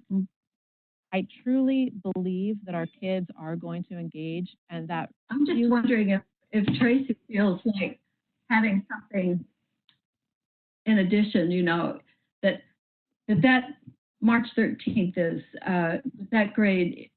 Yes, you get it if you continue to participate, but do we need something like that in there? Well, I'd like to say, if this was discussed, is there a reason why such a phrase was excluded from the resolution that required completion of work or attendance? That's a great question, Jeannie. Oh, Dr. Moore, sorry. Yes, I'd like to clarify. If we actually said that, that would also exclude students that perhaps became ill for whatever reason, who were having extreme anxiety. So right away, those kids are penalized. That is very strongly discouraged and not included in the guidance from the Department of Education. This is a very, very stressful time for kids. And so we do need to individualize. And if we had something with that phrasing that causes problems for kids who have truly viable reasons, right? Emily Lane? You're muted. Emily, you're muted. I don't want to pick on Ella, but I would love to hear what Ella thinks of this. I know what my kids think, but yeah, I'm trying to collect all this and reflect on what comments I've heard from other kids. I think that overall, I think they're really relieved to see this change, this new policy, because this not being in a traditional learning environment has definitely negatively impacted a lot of kids' grades. So to know that there's sort of that extra cushion type of thing and all the help from other teachers has made things definitely much better. And there's been a lot more clarification within the past 3 weeks in comparison to the beginning when everything was just sort of, all right, I know what resources I have, but how do I use them and how is all this going to come together? So yeah, I think overall everyone's just taking it day by day. And I don't think that, at least on behalf of the seniors, I don't think that slacking off entirely should be the ultimate concern. I think maybe for some of those underclassmen, just because they don't know what the future's going to look like. I think for a lot of the upperclassmen, those juniors at the moment, they have those AP tests that are going to dictate the class that they take their senior year. A lot of the seniors, the work that they put in now could potentially affect how they start off their college experience, which is incredibly important. So I think that maybe that concern might be focused on maybe some of those middle school kids who don't have as much direction in knowing what their future is going to hold, or maybe even just those underclassmen, freshmen and sophomores. I also wanted to add that yesterday, Dr. Ferris and Kimberly Lins and I met with ESTA representatives, Tanya Nodar and Stephanie Burns. And it had been Stephanie Burns's intent to submit public comments regarding this item. But unfortunately, student needs outweighed her ability to submit something. But during our discussion, I know Member Lane indicated how she trusts the teachers, and it's a judgment call on behalf of the teachers. And Stephanie really felt very strongly that this was the best committee she has ever been on, how teacher voice and thoughtfulness was really present, and that this was the absolute best outcome on behalf of the students of El Segundo Unified School District. So I felt very comforted in that. I know in this remote environment, we can't be everywhere.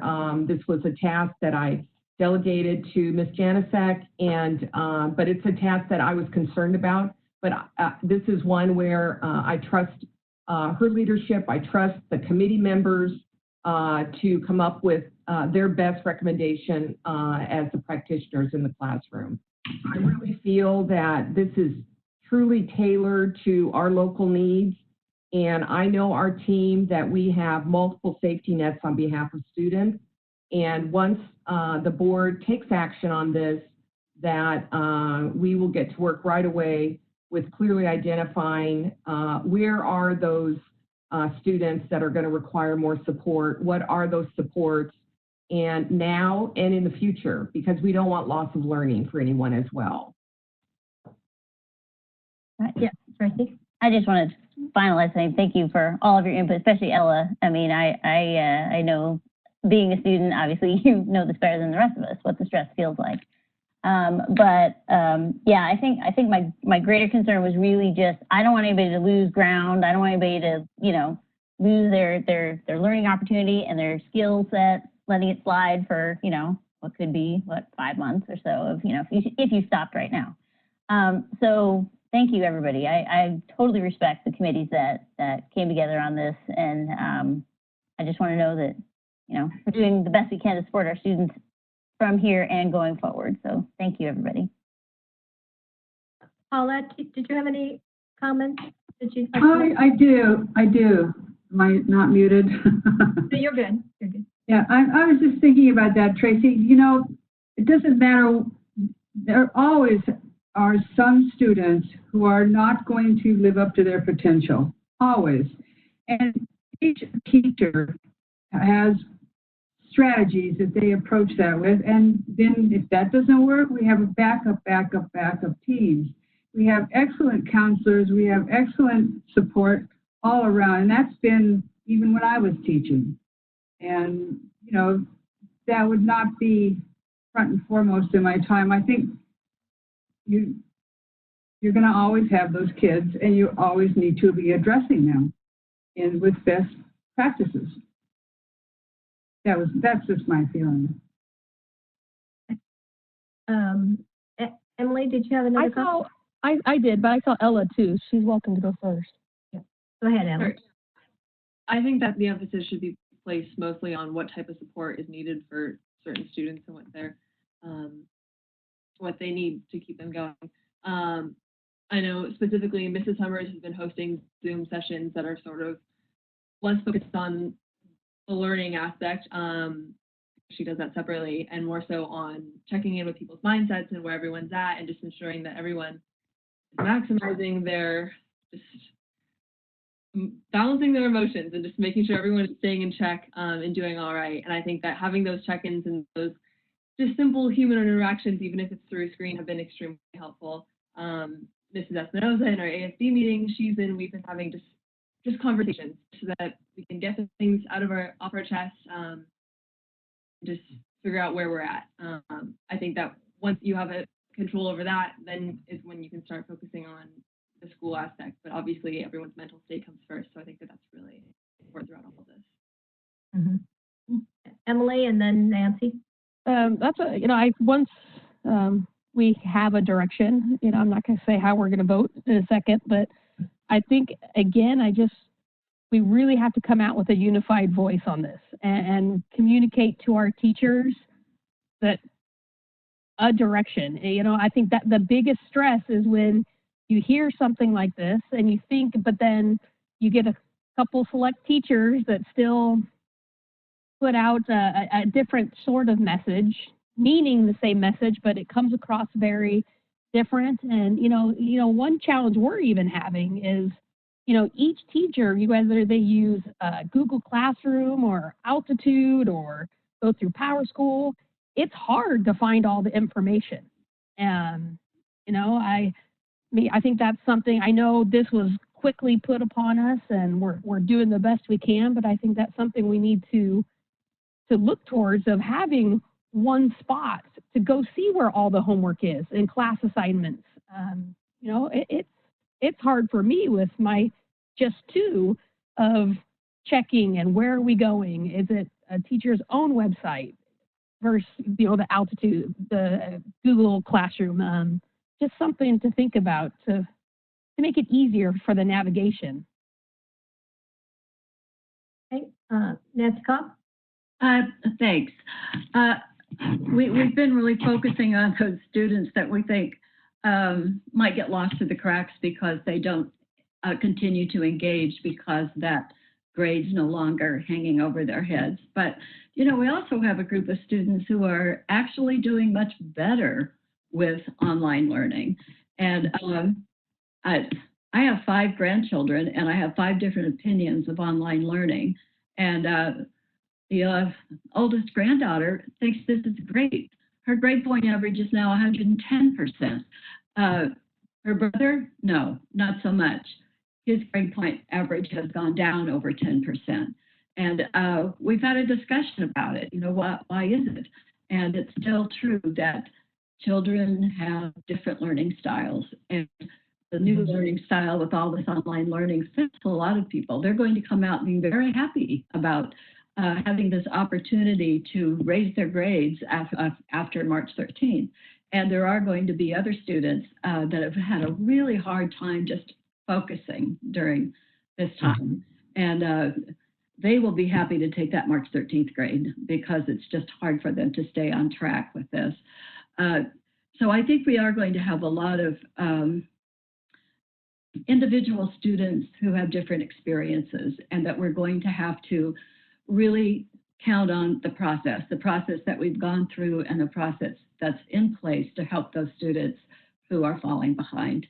So I'm thinking that, once I've heard more about the process, I'm comfortable that we've done the best that we can to try to serve the needs of all students. And there will be some who are not happy, and there will be some who are overjoyed. But we'll try to do the best we can for everyone and hopefully support them all. Yeah, my feeling is we have to have a policy that is going to impact the vast majority of our students in a positive way. There'll always be those outliers who, aren't self-motivated and will have difficulties. But so as we proceed, I would like to know what those safety nets will be for those who perhaps are experiencing lack of learning, who fall through the cracks. It sounds like a lot of individual attention will be directed to those students, but I think, as we go on, I would be interested in knowing what kind of safety nets we'll put in place for those students who are not achieving as we hope. The other thing I want to say is, this resolution indicates that effective and shall remain in effect until repealed by formal board action. My understanding was this measure was only for this spring, a temporary measure, but this resolution seems to imply that it could be ongoing. Yeah, Dr. Moore? Yes, talking with legal counsel, due to the uncertainty of the situation with the pandemic crisis, the district has to put together a document that will address any and all possibilities. So this would be in effect during our term of distance learning. So at this time, based on what the board's action has been, our distance learning is in place for the remainder of this school year, which is spring of 2020. However, unfortunately, none of us have a crystal ball and we don't know what that looks like in the fall. And there is a possibility, one possibility that exists, that it could end up being necessary to have distance learning in the fall as well. So if we were to enter the fall for a short term that needed this to continue, it would continue until the board repealed this action.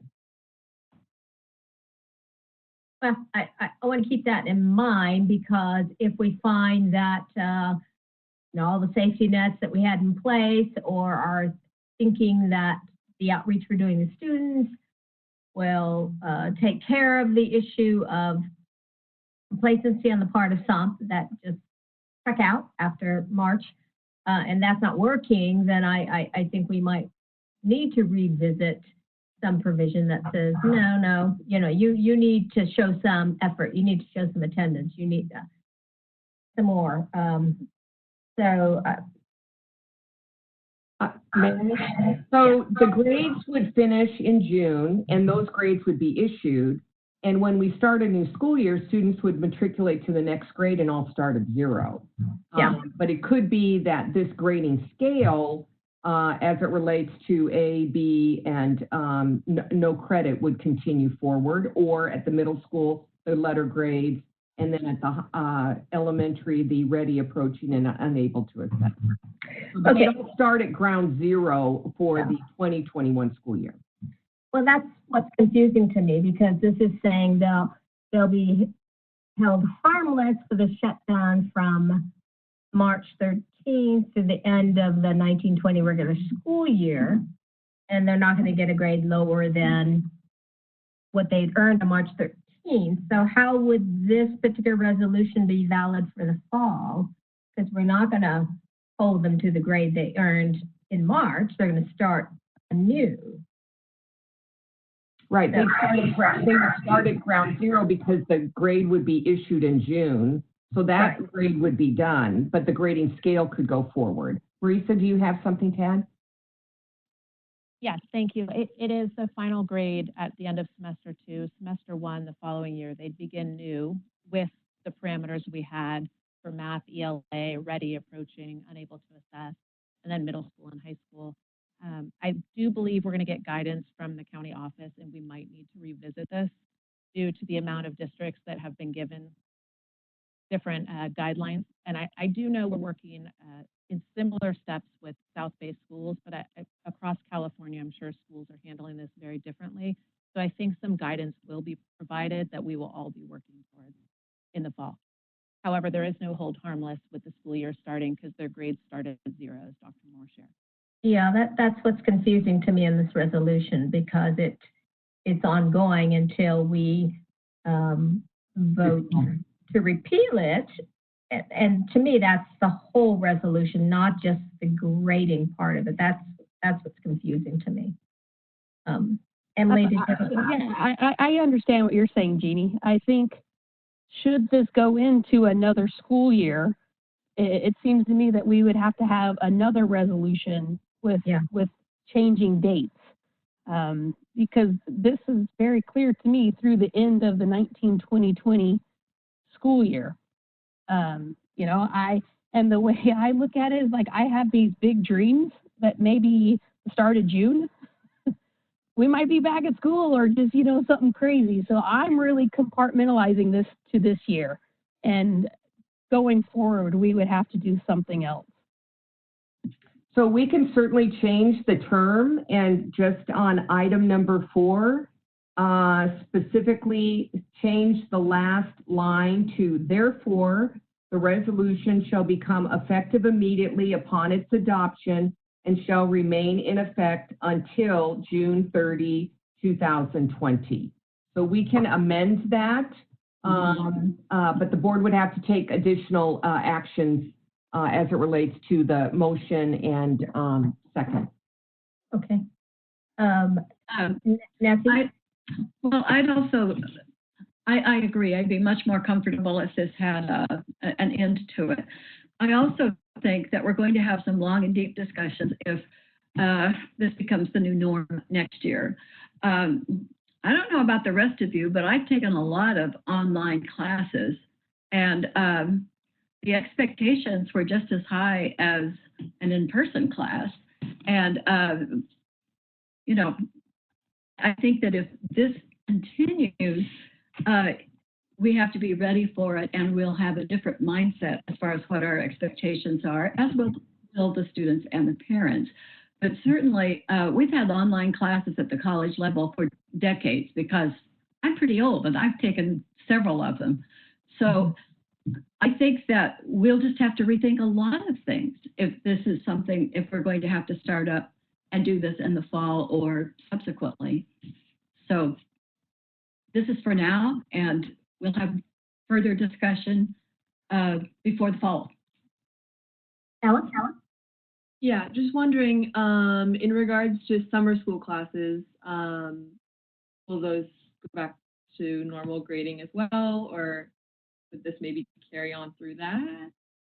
Summer school is handled by the Ed Foundation, and so this would have no effect. That will be up to them because that is not ESUSD. That's what Ella, that's, you know, the Academy of Ed. And so that's a different whole grading beast compared to what we are. Mm-hmm. So we can't tell them how to grade their stuff. Right. Yeah. You're muted, Marisa. You're muted. Sorry about that. Yeah, I was just going to say that we'll be getting transcripts from all sorts of summer programs that may look different. So it's going to be a reevaluation, ongoing reevaluation at this point. I also just wanted to chime in on what Ella had said earlier too about the online learning and the connectedness and how important it was. The student survey, I read through all of the comments. Our students are so articulate and really cared that they were asked for their opinion. And a lot of them clearly said online learning is really hard. It's not what they were doing in their classroom, and they're worried that their grade won't stay no matter how much they put in. So I think that's an important piece to look at too, as Member Cobb had shared. Online learning can be very challenging for individuals too. So I thought that was a nice perspective to add. Yeah. Tracy, did you have another comment? No, I think it just got answered, so it's good. Okay. All right. Well, thank you for the discussion. I think it was a good one, and I think we're ready to vote now on this. But I would like to change the resolution with that end date. So, Dr. Moore, do we need to vote to reject this one and then have a new motion with the amendment? I'm not quite sure how to proceed. I would vote to not pass this one and then take a new motion. Okay. Since you only have a motion and a second. I mean, couldn't we also just approve this and then put this on the schedule to revisit and close it? Well, I would, or if the motioner, could the motioner amend, and then if the seconder accepts, then we'll go with the new motion. Okay. Who approves? I can try. All right. I move, let me see what number this is, sorry. Back. 4. It's so long, number 4, okay. I move acceptance of action item 6, wait, hold on. 6C. 6C, with the amended text to read that this resolution expires June 30th, 2020. And who seconded this motion originally? I don't remember. Tracy, do you have who seconded? Nancy Cobb. Thank you, Tracy. I second it with the amendment. All right, thank you. So the resolution has been amended and seconded with the amendment. So at this point, I'll take a roll call vote. Again, we are voting on this resolution with the change to item 4 that indicates, therefore, the resolution shall become effective immediately upon its adoption and shall remain in effect until June 30th, 2020. Correct. All right. Okay, so advisory vote, Ella? Aye. Okay, and Tracy, your vote? Aye. Aye. Emily? Aye. I didn't hear you, Emily. Aye. Paulette? Aye. Nancy? Aye. And I vote aye. So the resolution has been approved as amended. 5 ayes. All right, let's move on to item D, approval of resolution 15, 2019-20, designating an agent for non-state agencies. Dr. Moore? Yes, I'd like to address both item D and E at this time. Specifically, item D is an application to FEMA, and this is specifically Federal Emergency Management Agency. And so this is to be eligible for funding to receive funds for specific COVID-19 expenses. So as we move forward to reopening school at sometime in the future when deemed safe, we would need to have particular equipment in order to allow us to disinfect classrooms on a nightly basis and whatnot. So this would be to handle any and all COVID-19 expenses. And then item E is to approve Kim Lins and Shay Oluwasian to serve as the individual who will be designated to handle these tasks. All right, so we'll start with item D. May I have a motion for approval? I'll move approval. Second. It's been moved by Emily Lane, seconded by Paulette Caudill. Any discussion? All right, then we'll proceed with the roll call vote. Advisory vote, Ella? Aye. And Tracy? Aye. Emily? Aye. Paulette? Aye. Nancy? Aye. And I vote aye, so 5-0 to approve Resolution 15, 2019-20. Next, we have E, approval of project assurances for federal assistance, and we already have an explanation on that. So somebody please make a motion. So moved. All right, moved by Paulette Caudill and seconded by Tracy Miller-Zarnicki. And any further questions, discussion? Right, I had a question whether or not Kim Lins could share with us if we knew specifically how much money we would be eligible for. I don't know if she has that or if it's just a gamble if we'll even get anything. Ms. Lins?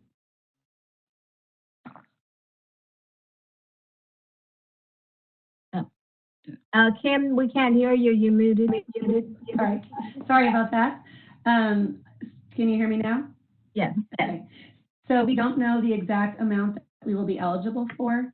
We will accumulate those expenses, calculate them, and submit them once the declaration of emergency has ended. And then FEMA will, we usually have about 3 or 4 months after the declaration of emergency is lifted. Then FEMA will evaluate every item that we've applied for and determine if they believe it's eligible. And so, and they usually, it's usually about a 75% coverage. So I don't have an exact number at this time because I don't know how many costs we will incur. I'm curious, I have a question. Yeah. So the meals that we're serving, is that part of the FEMA thing?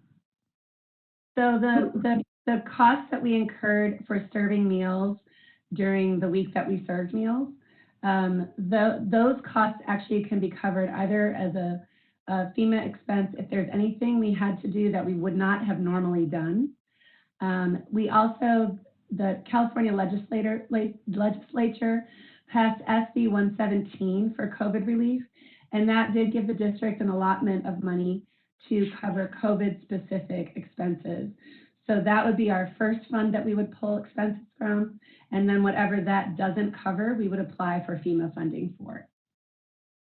Okay, just curious. I knew we got reimbursed.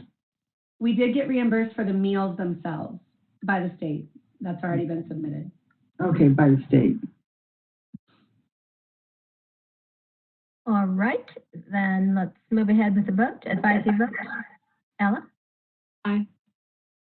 Okay, Tracy? Aye. Emily? Aye. Paulette? Aye. Nancy? Nancy? Aye. And, okay, thank you. Aye for me as well. So item E, approval of project assurance is approved, 5-0.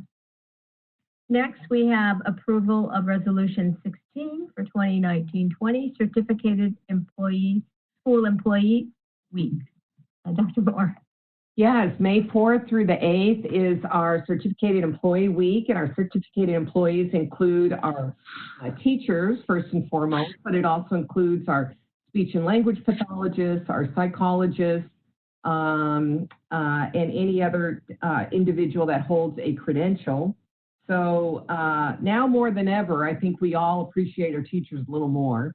And so it was really wonderful hearing from our Teachers of the Year. And so I'm really glad we tied that together and we had an opportunity to hear from our teachers. It was just so heartwarming to hear their thoughtfulness and appreciation for one another.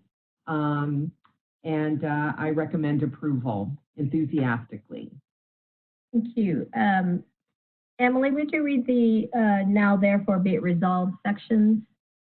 Yes, I just had it.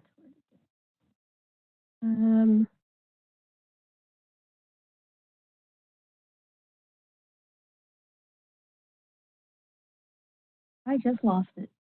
I'm switching to my other screen. There we go. Okay. Now therefore be it resolved that the Elscott Unified School District Board of Education wishes to honor and thank teachers for their diligent and dedicated efforts to ensure all children have a quality education. Be it further resolved that the Elscott Unified School District Board of Education encourages all communities to join together to honor Certificated School Employee Week in the El Segundo Unified School District this year to be from May 4th through the 8th of 2020. All right. So, motion to approve? I'll move approval. It's been moved by Emily Lane, and I'll acknowledge Nancy Cobb as having seconded this motion. Any further discussion? All right, then advisory vote. Ella? Aye. And Tracy? Aye. Emily? Aye. Paulette? Aye. Nancy? Aye. All right, and I vote aye. Thank you to our wonderful teachers, and we have approved 5-0 the resolution for Certificated Employee Week. Next, we have Resolution 17 for 2019-20 regarding layoff and reduction of work year of classified personnel. Dr. Moore. Yes, I'd like to clarify. Item G and H relate to the Learning Connection Child Care Program, as well as the Performing Arts Center. So based on regulatory issues regarding certifications, we had to separate out personnel. So item G is those individuals that are classified employees that do not hold specific certifications. And item H indicates those are the personnel who have specific certifications related to early childhood units. So item G specifically is for the reduction of and layoff of teachers' aides at our Learning Connection. And it is really with regret and a heavy heart that I bring both of these items to you today. However, because of the pandemic crises, it is important to note that our TLC employees are 12 months, and at this time, we do not have a crystal ball to know or predict if we're able to offer summer programming. And so based on the current regulations of Los Angeles County Public Health, we are not offering child care services. Our general fund revenue is to educate transitional kindergarten through 12th grade students and cannot be used responsibly for a 4-fee program or to subsidize a 4-fee program. So we have had an opportunity to reach out to all these employees. I appreciate Dr. Dylan Ferris called each of them on Friday to discuss this with them. I also appreciate Kim Lins, who also assisted and supported that as well. So item G specifically is related to 4 teachers' aides that are 3 hours each, 9 teachers' aides that are 3.5 hours each, and 1 summer teacher's aide, 8 hours per day. In addition, it is a reduction of work year for our Director of Theater Operations from a 12-month employee to a 10.5-month employee. So once again, due to social distancing and the safety guidelines from Department of Public Health. Okay, Emily is the only one I'm not seeing. I can hear you. Can you hear me, Jeannie? Yes, I can hear you. Mine is starting to spin again. Okay, but you're there. Oh, there you are. Okay, got all the board members back. So let's continue. All right, so we'll deal with each of these resolutions separately, but right now we're on item 6G, which is in regards to the layoff and reduction of work year of classified personnel for the TLC. So Emily, could you just read that, the resolved part of that resolution? Do you want the 1, 2, 3, 4? Yes. Be it, let's see, from the top? Ooh, that's a lot. That's a lot. Well, we know what the positions are. So just the be it resolved? Yeah. Be it resolved that the governing board of the El Segundo Unified School District hereby determines that the following classified positions be eliminated or reduced in work year due to the lack of work and or lack of funds pursuant to Education Code sections 45117 and 45308. We read those positions for clarification, or we have them posted? They're posted. So, well, I think I went over it. Yeah, I think we went over it. Okay. So, motion for this resolution. All right, been moved by Paulette Caudell and seconded by Tracy Miller-Zarnicki. Any further discussion on this item? I think it's very important, and I think Dr. Moore, is hitting on this, that, this is just due to the COVID pandemic and things that we're facing right now. This is in no way the board or administrators trying to cut any positions or anything like that. And I know we would all work diligently to quickly reinstate once we get back into a normal swing of things, because all these positions are very important to us. Thank you, Emily. I did include this in my parent communication this week. I did not personally receive any feedback or concern from parents. I asked our administrative team at leadership today if they had received anything, and they too had not received any concerns. So I'm glad that I believe our parents understand this is necessary for the short term, and we look forward to having the program back when it is safe to do so. All right. Ella, advisory vote. You're muted, Ella. Hello? Yeah, you're muted. Okay, you're good now. Your advisory vote? Aye. Okay. Aye. Tracy? Aye. Emily? Aye. Paulette? You're muted, Paulette. Aye. Thank you. Nancy Cobb, your vote? Nancy? She might have hookup issues because I saw her on her phone, like she was looking for help. Yeah, I got kicked off and audio, and it's not self-evident what you need to do. I was doing Pac-Man. Okay. Nancy, can you hear me? No? Well. Click on the connect button through the computer. Nancy, can you hear me? Okay, she can't hear me. All right. Then all right. Well, I'm not sure what to do in a situation like this. Should I assume that Nancy is on a pension? Can we get her on the phone? But can you see her, Jeannie? I can call her. Do you want me to call her?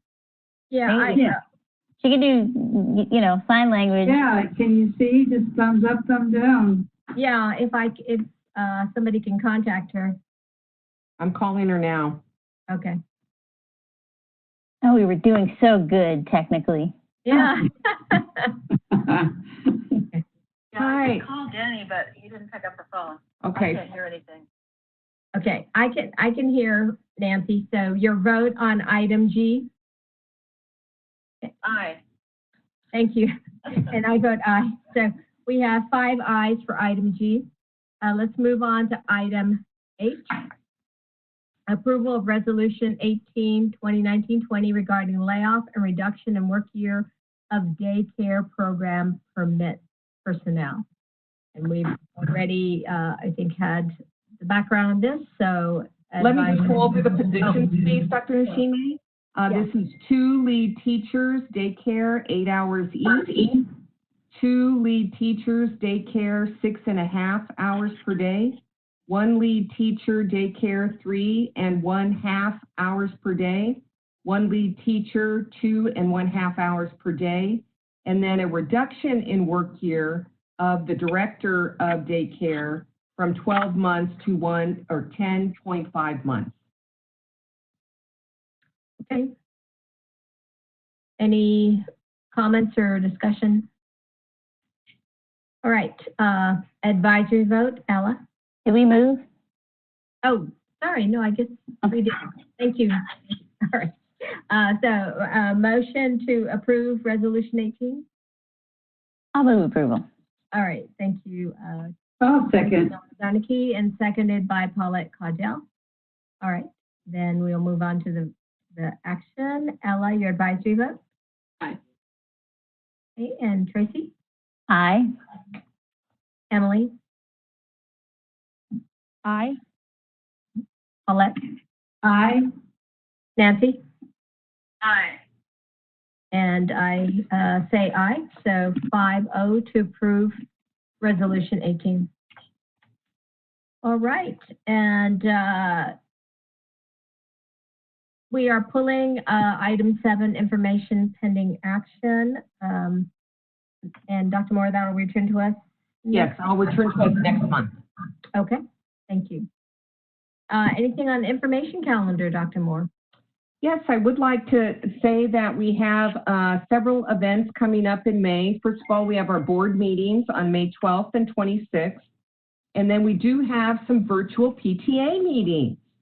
So we have Richmond Street that will be on May 11th at 6:30 p.m. and they'll be doing a virtual meeting. Eagles Nest will be on May 19th at 6:15. And then Center Street will be on May 22nd at 4 o'clock. So we do appreciate our PTAs are moving forward and meeting virtually like the rest of the world. Yes, thank you. All right, now we'll get into board member reports and discussion items. So Paulette Caudill, let's start with you. Yes, I'm really enjoying the creative videos that the kids are producing, and it's just really delightful. You can tell they're having fun, and it keeps us connected to the students and the parents and the community. The videos are great, a lot of fun. And I also just want to mention quickly that the census, the 2020 census, is sort of being overshadowed by all of this COVID-19 stuff. And I want to remind people that it's really important that they go and fill that census out because that's going to help our funding in the long run. And yeah, that's it. But I did it, and I kept getting kicked off, and I don't know why. So finally, after 3 attempts to do the census, I said, phooey, and I just called, and the lady took my census over the phone. It doesn't take very long, and she marked all the boxes and didn't kick her off. So, you know, persevere, and it doesn't take long. Do your census. Have you guys all done it? I'm guessing you have. There's 1, 2, okay. All right, thank you for the reminder. We appreciate that. Yeah. At least my husband did it for the family, so I think one in the household only needs to do it. So. But Right. Thank you for the reminder. All right, let's move on to Nancy Cobb. Try the other computer. Back. I'm really glad I'm ambidextrous here. First, I want to just again say congratulations to the Teachers of the Year. It's really special, and it was really special for me to see some of the people that I'd worked with, some of my a former student, and I actually completed my master's degree with Erin. I don't know if she's still with us or not, but that was very special too. In that particular class, she was the youngest person in the class, and I was with, so I'm really glad to see. I'm inspired by her. I'm really inspired. I also want to really thank Denny and the tech team. You guys, I know that you are busy all the time, and I really appreciate it. I'd like to thank Chris Pimentel for the letter. We hear a lot, especially if we go on Parents Network, about problems that parents are having, but it's so much more effective if you can send a letter, and really then the staff has an opportunity as well to mull over it and see if they can address your concerns. I also just want to say I appreciated the students. Ella, I think you've done an amazing job keeping up student spirit here. I really appreciate it. Thank you for that. And that's it. Thanks. Thank you. Emily, let's move on to you. Yeah, so I already mentioned, but I wanted to thank the middle school PTA and all the PTAs for, continuing on virtually, during all this. There's still a lot of value in the meetings and continuing on. And I wanted to thank the Elscondo High School staff for getting out and delivering those signs that we're starting to see around the community. That's not a small task to divvy that up. And I even saw some kids on Instagram that don't live within our school boundaries at their house with signs. So there is a big undertaking that the staff is doing, and it's the little things right now. Other than that, I think we've talked plenty tonight. Or today, it's today still. Today, yes, still day. All right, Tracy, your report. I don't have much to report. I was also pleased to be at the middle school PTA meeting last night, I just want to say welcome to the new slate that they voted in. So next year, whatever it looks like, we'll be excited to have you as our new leadership there. And that's it, really. I again appreciate everybody's patience and continued learning as we all get through this together. That's it.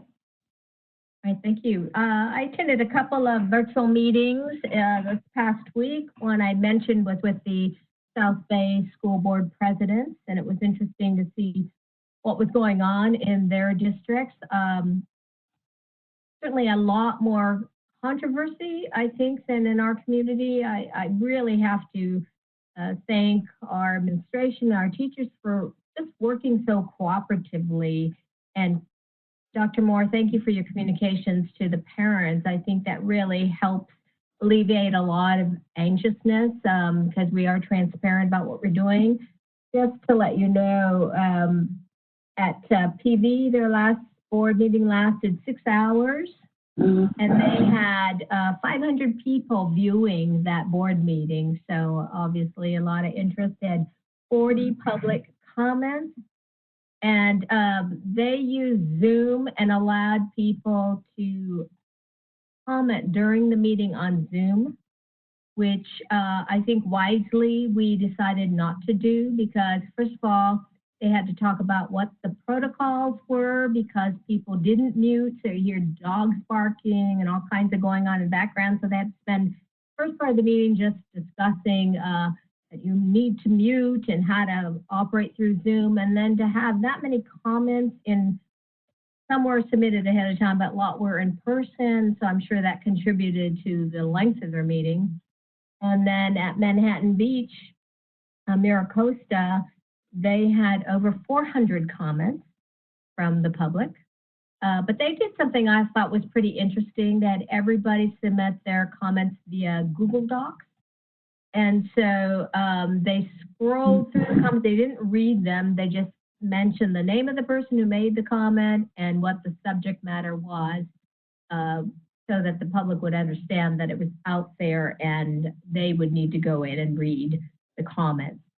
Some of the feedback that I received from the other presidents were, well, they were getting complaints that, if the board president was reading the comments, it wasn't read in the same tone that the person wished to convey, those kinds of issues. And certainly when you're looking at something being read, you don't know the emotion that the person put behind that piece of communication. So, regardless of that, I think the way we're doing things is efficient and it still allows the public to comment. I wouldn't want to change that because I think some of the other processes have been pretty chaotic.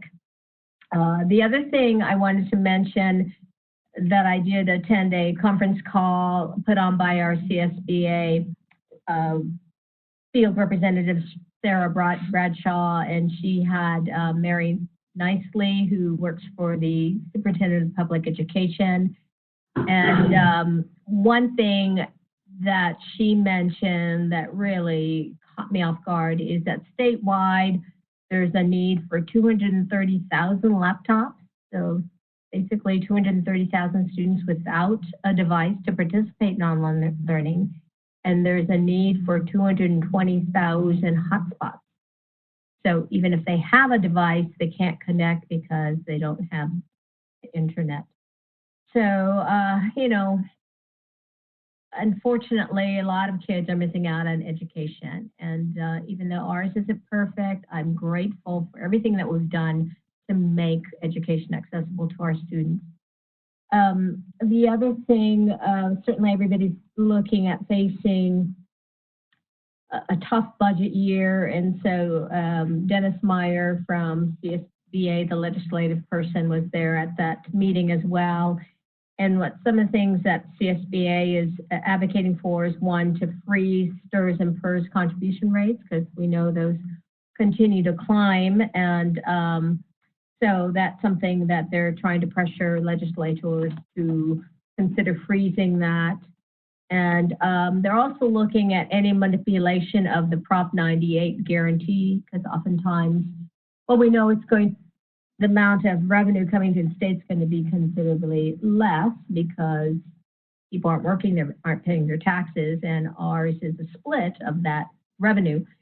And so they're trying to look at maintaining our part of that pie.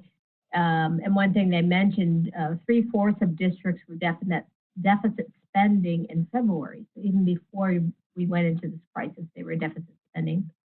So obviously, there are a lot of things happening statewide that we need to pay attention to.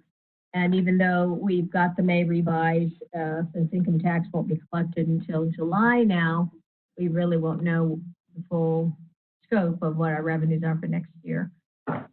Anyway, so Sarah's planning to have regular meetings with legislative body as well as with reps from our region and the South Bay Board Trustee presidents. Also felt like we need to communicate regularly about what's happening in our districts as well. So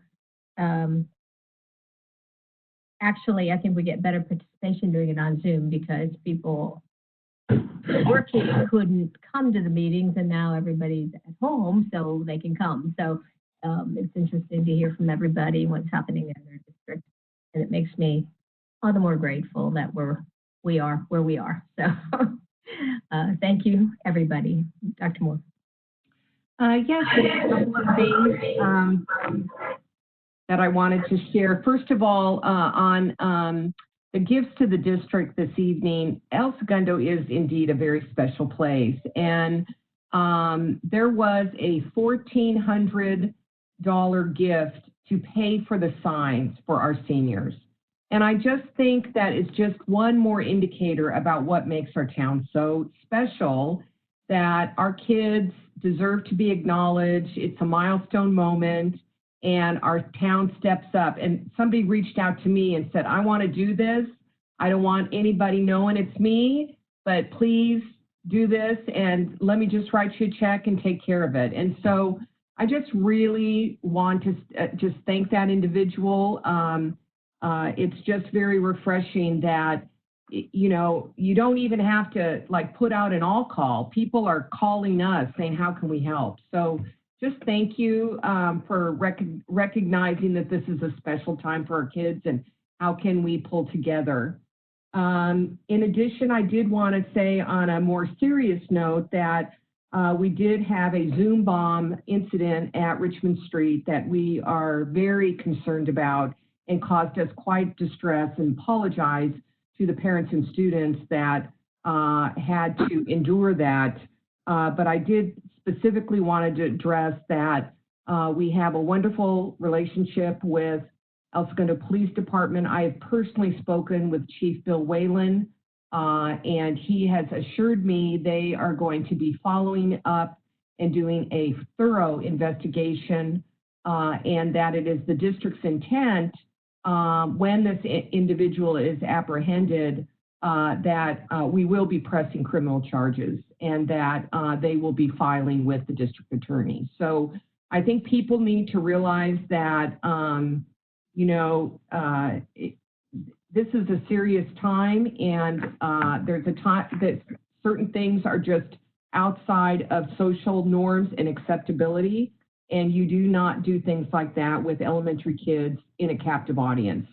So please think about what you're doing and not get involved in things like that. And, you know, we hope that our ESPD is successful, but I do feel very confident in our police department, and we'll see what the outcome is. But we will not tolerate such actions, and it's not a detention after school. It will be a criminal charge. So I just really want to reassure our parents we take this very, very seriously and are beyond appalled by what happened. So our staff has taken immediate steps to address any and all issues related to the Zoom meetings. I can't say, you know, that there isn't going to be a technical glitch of some sort like we had this today. But, you know, we will continue to do everything we can to put in the safeguards necessary to protect our kids and our staff. So that's all I have. Thank you. All right. Thank you, everybody. I am going to adjourn this meeting at 4:27, and we'll see you next time. All right. Nice seeing everybody.